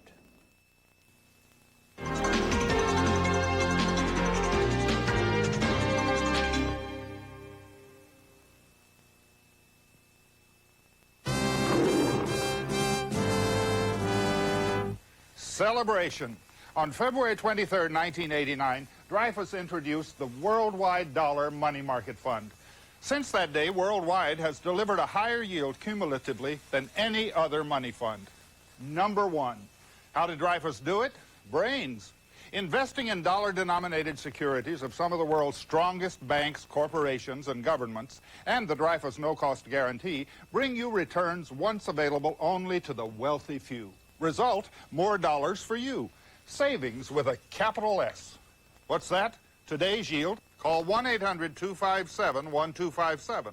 We'll send you information, a prospectus.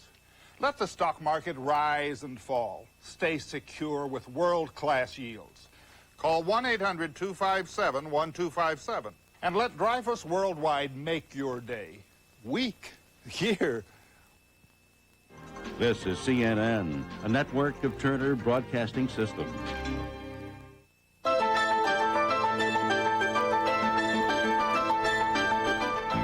Here's a look at what's ahead in the final half hour of CNN World Report. Soviet workers talk about perestroika, Austria's view on a united Germany, Angola's president discusses recent fighting. North Korea balks at military exercises. Finland looks at how the media change with events. Northern Cyprus's whirling dervishes, and Singapore's canine competition. Earlier this week, a Central Committee plenum of the Soviet Communist Party opened the door to a multi-party system in the Soviet Union. But what does the average person on the street in the Soviet Union think of these changes? Do they really make any difference? Soviet television visited a factory to find out. Today in our country, discussions of the role of the party and its place in society, its right to decide the future of nationalities, and its responsibilities for economic and social problems are becoming increasingly heated. Could one of the reasons be that perestroika did not touch the party itself? As the Russian proverb says, God is too high and the Central Committee is too far away. So we decided to visit the Moscow plant Caliber to ask the average party member here what they think about perestroika in the party. There are 3,000 workers here. They manufacture measuring instruments and equipment. The plant has not been refurbished in 50 years. There are more than 600 party members at the plant. Last year, 5 people joined the Communist Party at the Caliber factory, and 15 members left the party. What do the workers think about this? What I do not like is that they talk about crisis in the party. The party in itself is not an easy concept. The party is made up of average communists, and trying to blame them is wrong. My personal opinion is there is no crisis in the party, but in the lack of trust toward the party apparatus, the Central Committee. The party should be for the people, but the leaders have their own interests. Look at the mansions they built with the party's money. Look at the leaders who discredited themselves. We need a revolution, or rather, a reanimation of the party. But we also heard the opposite view. One of the workers, who is not even a party member, has portraits of current and former party leaders. I always respected our leaders. I don't understand what's going on today. As soon as someone resigns, we start looking for his faults. I don't see any faults. We used to live better. I always knew what to do. We always had goals, and now no one cares about anything. We should go wherever we are told to go. Democracy is just harmful. Finally, we asked the plant's party leader to comment on this. Don't you think that one of the factors slowing down the success of perestroika is that nothing depends on an average communist? That the party has perhaps become a semi-military organization with its own hierarchy?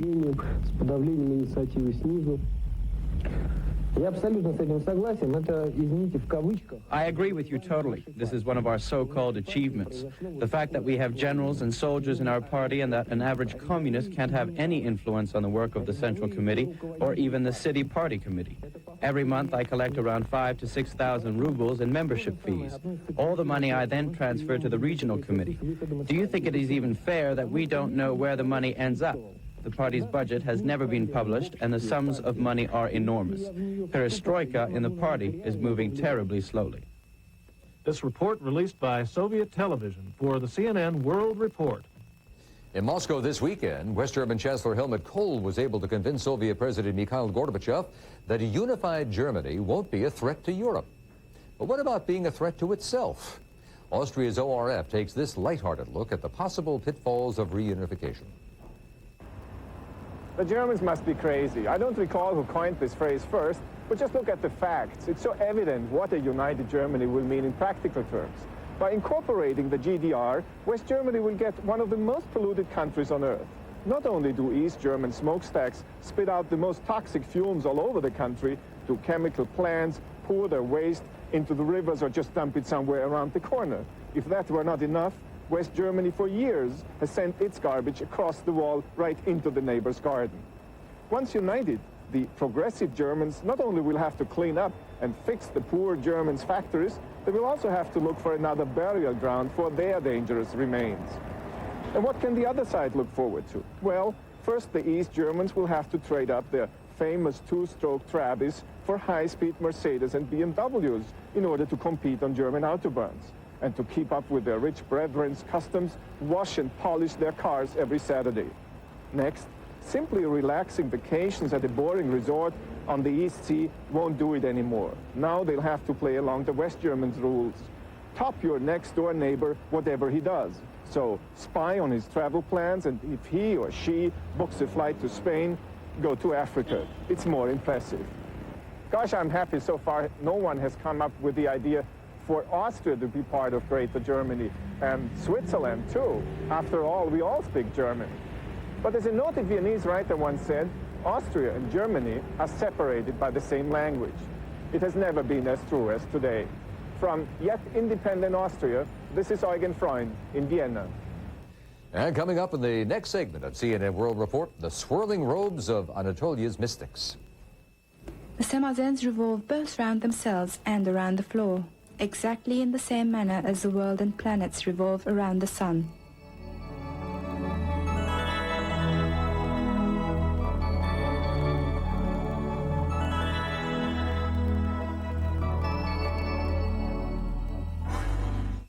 When you enter a conventional lease, you could be trapped for 5 long years.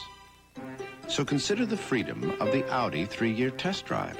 There's the freedom of no money down, the freedom of no charge maintenance. And in just 3 years, you're free. Free to enjoy the luxury of a new Audi, the Audi 3-year test drive. Feel free to take it.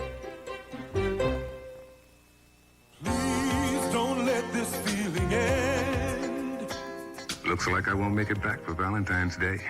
Yes, for a young lady. Something really pretty. A porcelain heart? That's perfect. When you send the FTD Hearts and Flowers bouquet, you send a Valentine's feeling that never ends. On the card, Happy Valentine's Day, sweetheart. Love, Dad. Please don't let this feeling end.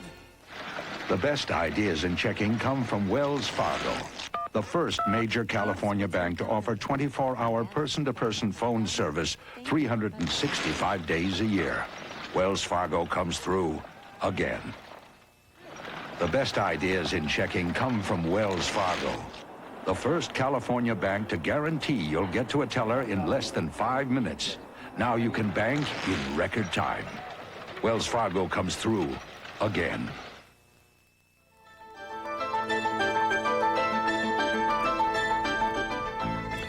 Following talks with U.S. officials, the vice president of UNITA says the United States will continue to support his group, the National Union for the Total Independence of Angola.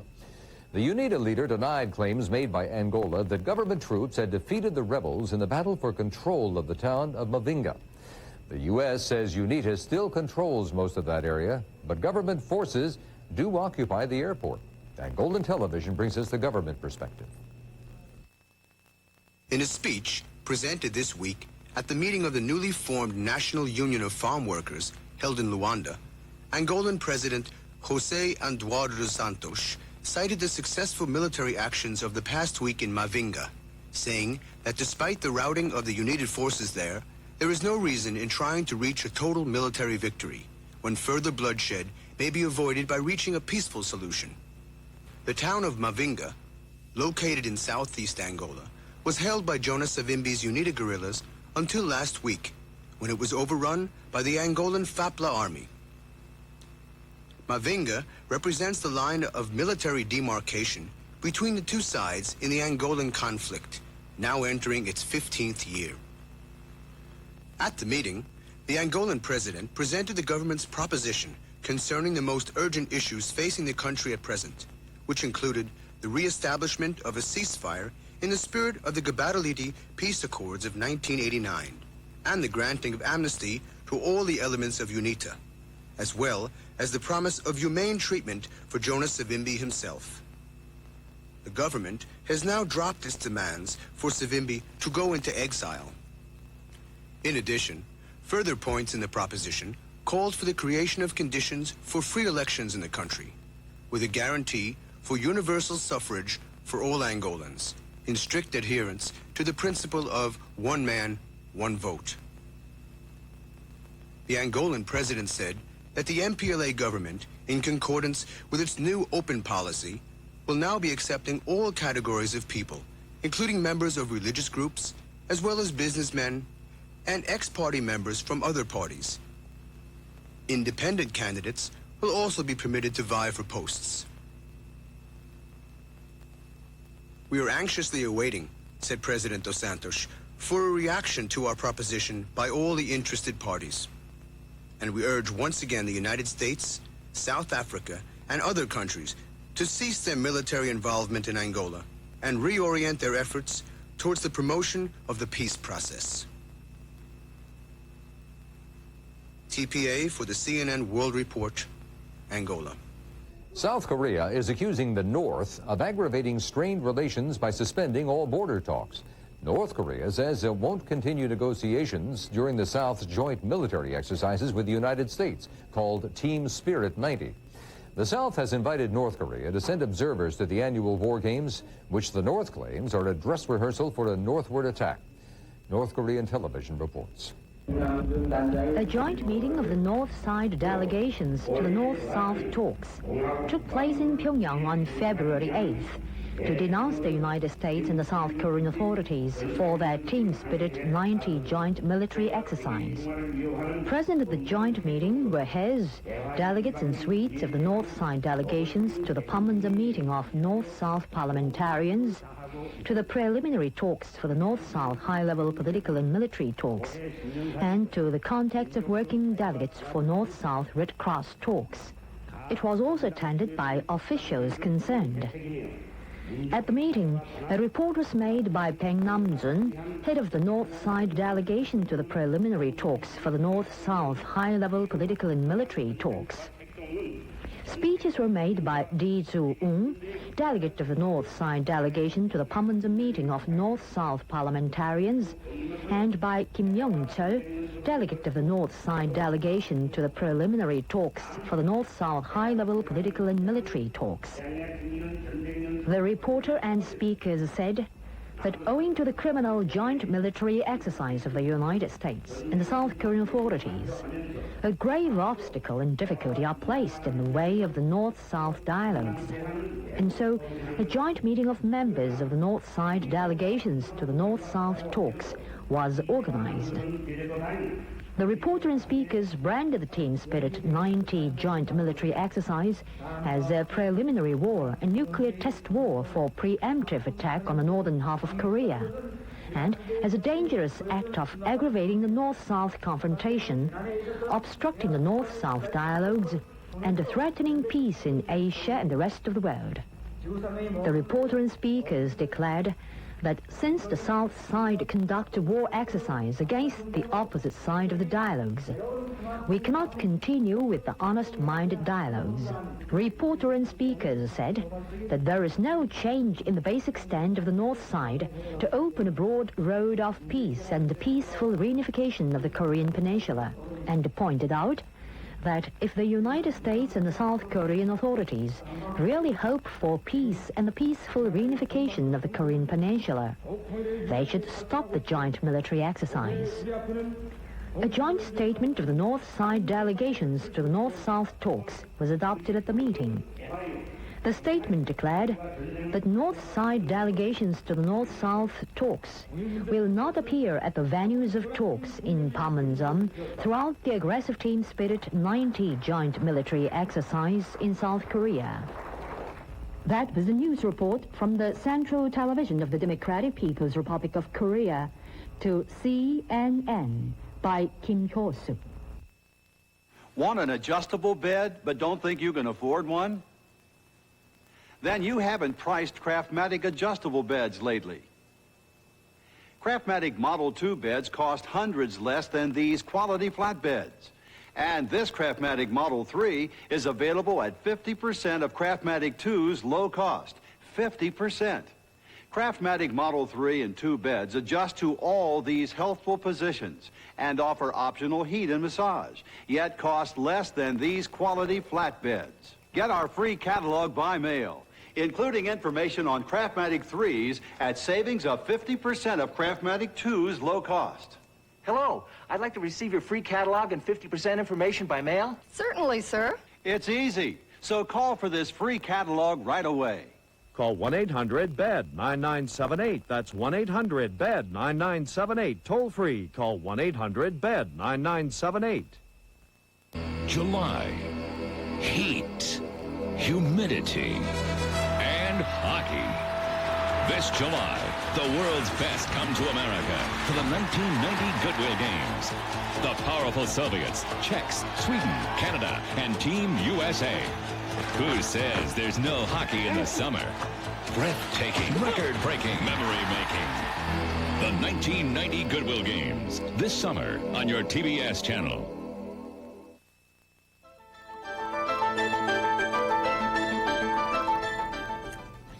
The massive political changes in Eastern Europe have created a new freedom of the press and provided dramatic stories to report. The United Nations has invited media leaders from both East and West to a meeting at the end of the month to see what can be done to meet the needs of news organizations now functioning under the new conditions. And as Finland's YLE reports, some are hoping these developments will mean some changes in the way news is presented. While Europe is washing its faces, news in TV has plenty of images to offer to the audience. Emotions, drama, and political history. Much more attention have been paid to the live access of what is happening than ever before. A British researcher of mass communication thinks that it is a point of choice for the news media. It can either become more market-oriented and more commercialized, or I think it has the chance to invent a new language of journalism that will address the new kind of social and political realities that are developing in Europe.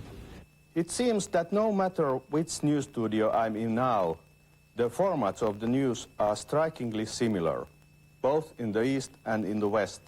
There's a new philosophy of journalism which is to do with the way the image looks, I think. Everywhere, the news are packaged and presented in a similar way. But Murdoch hopes that there could emerge a reinvention of a new way of looking at the world.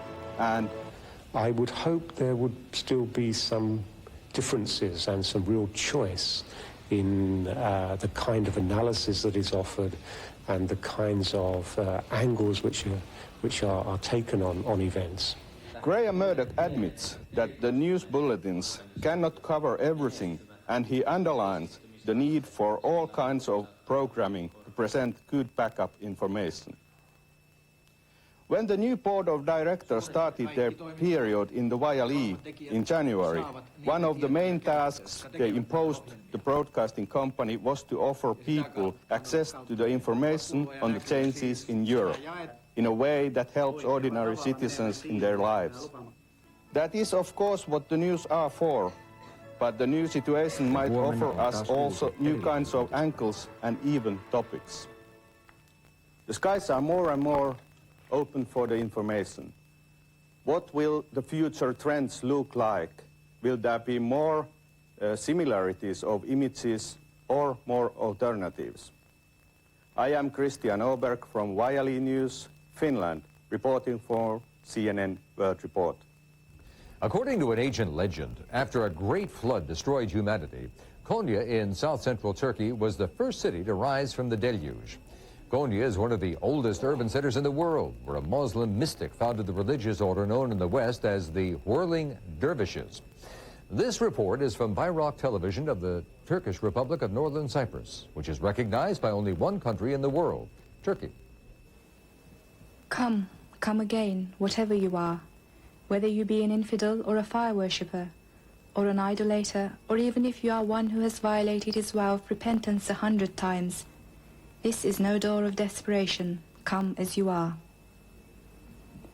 Bayrak Television of Northern Cyprus recently completed a documentary on Mevlana and his city, Konya, and we thought CNN viewers might like to see a summary of it. An old adage says, "To the world, see Konya, the capital of the Selçuk state in Anatolia from the 11th century to the 14th. Mevlana Celaleddin, the greatest of all scholars and mystics of the then Eastern Islamic world, moves to Konya and settles there, writing his poems of world renown, known as Mesnevi. His shrine, built on his grave after his death in the year 1273, is also the center of the Mevlevi order. We see Mevlana as a lyric Sufi. His ecstatic love of God turns into a fire, and in it Mevlana is baked and ripened. Mevlana says, "It is not more than 3 words. My life consists of these 3 words. I was raw, was baked, and was burnt." Mevlana warbles in poems the love of God that is crystallized in hearts and turns this love into a divine ecstasy and enthusiasm through music and sema dancing. Sema, according to Mevlana, was an enjoyment of soul. It was watching union with God and the kingdoms to the accompaniment, the musical sounds of love and whirling, to the tune of music of the whirling dervishes called semazens. The right hand of the semazen is turned upwards as if praying to God, while his left hand is turned downwards, implying, "What we receive from God we give to the people. We appropriate nothing for ourselves." The attitude in question might also mean we rise to the skies but we fall to the ground, our existence and in God's compassion. The semazens revolve both round themselves and around the floor, exactly in the same manner as the world and planets revolve around the sun. The sema, the sun of the universe as a whole, is a revolution before God, occasioned by his love and ecstasy. This is Ece Mullaoğlu reporting from Bayrak Television in Northern Cyprus for the CNN World Report. Whoa! This is the valley, Rebecca. Here we can start our new life. And with hard work, the land will give us all we need. Because this is home. In the movies, happy endings are easy. But in the real world, they take solid planning. So for investment advice, peace of mind, even buying or selling a home, come to the companies of the Prudential and build your future on the rock.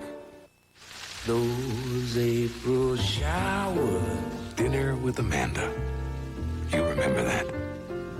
Conference in Colorado? Ah, yes. You used to hate April. Taxes, sorting through receipts. But as a Gold Card member, you get this year-end summary of charges. Itemized, civilized, far less taxing. Whenever April showers come along. The American Express. Gold Card.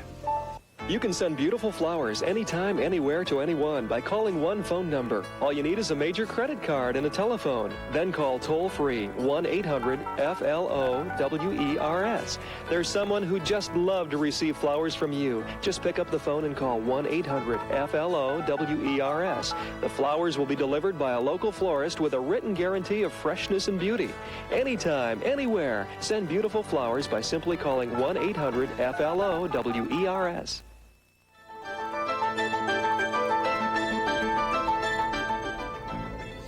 You don't need a pedigree to get into at least one dog show in Singapore. This competition is open to all breeds, and 15 canines have taken part in the agility contest. Singapore Broadcasting has details.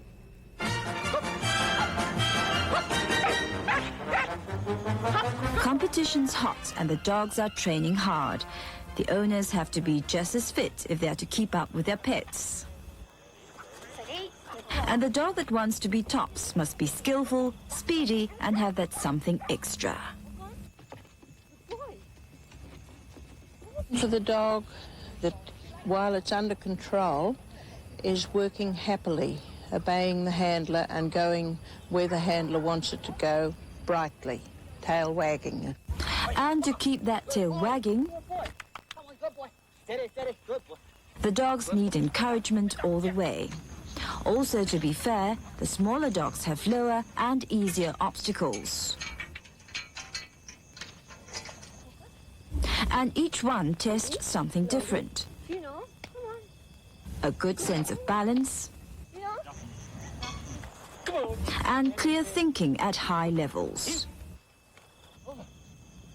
But even if a mistake is made, nobody really minds, and you can't be dogmatic here.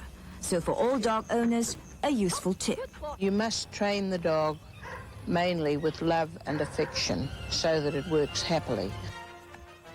And that's it for this week. I'm Ralph Wenge. Be sure to join us next Sunday at 3 p.m. Eastern, noon Pacific.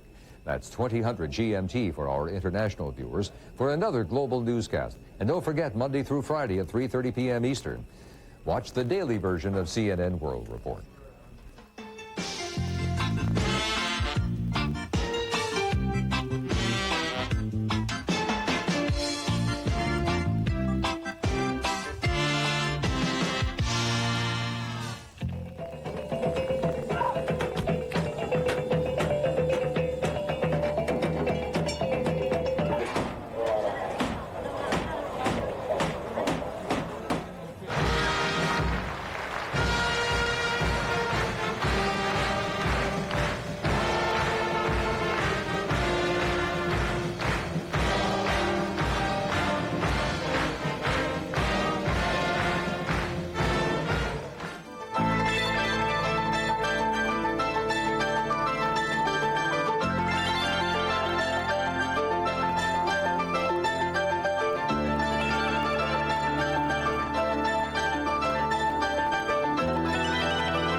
Your service will be restored within a few moments. Some of our top stories. Newly released South African black leader Nelson Mandela will travel to his home township of Soweto in a few hours. Hundreds of thousands of jubilant supporters are celebrating his release.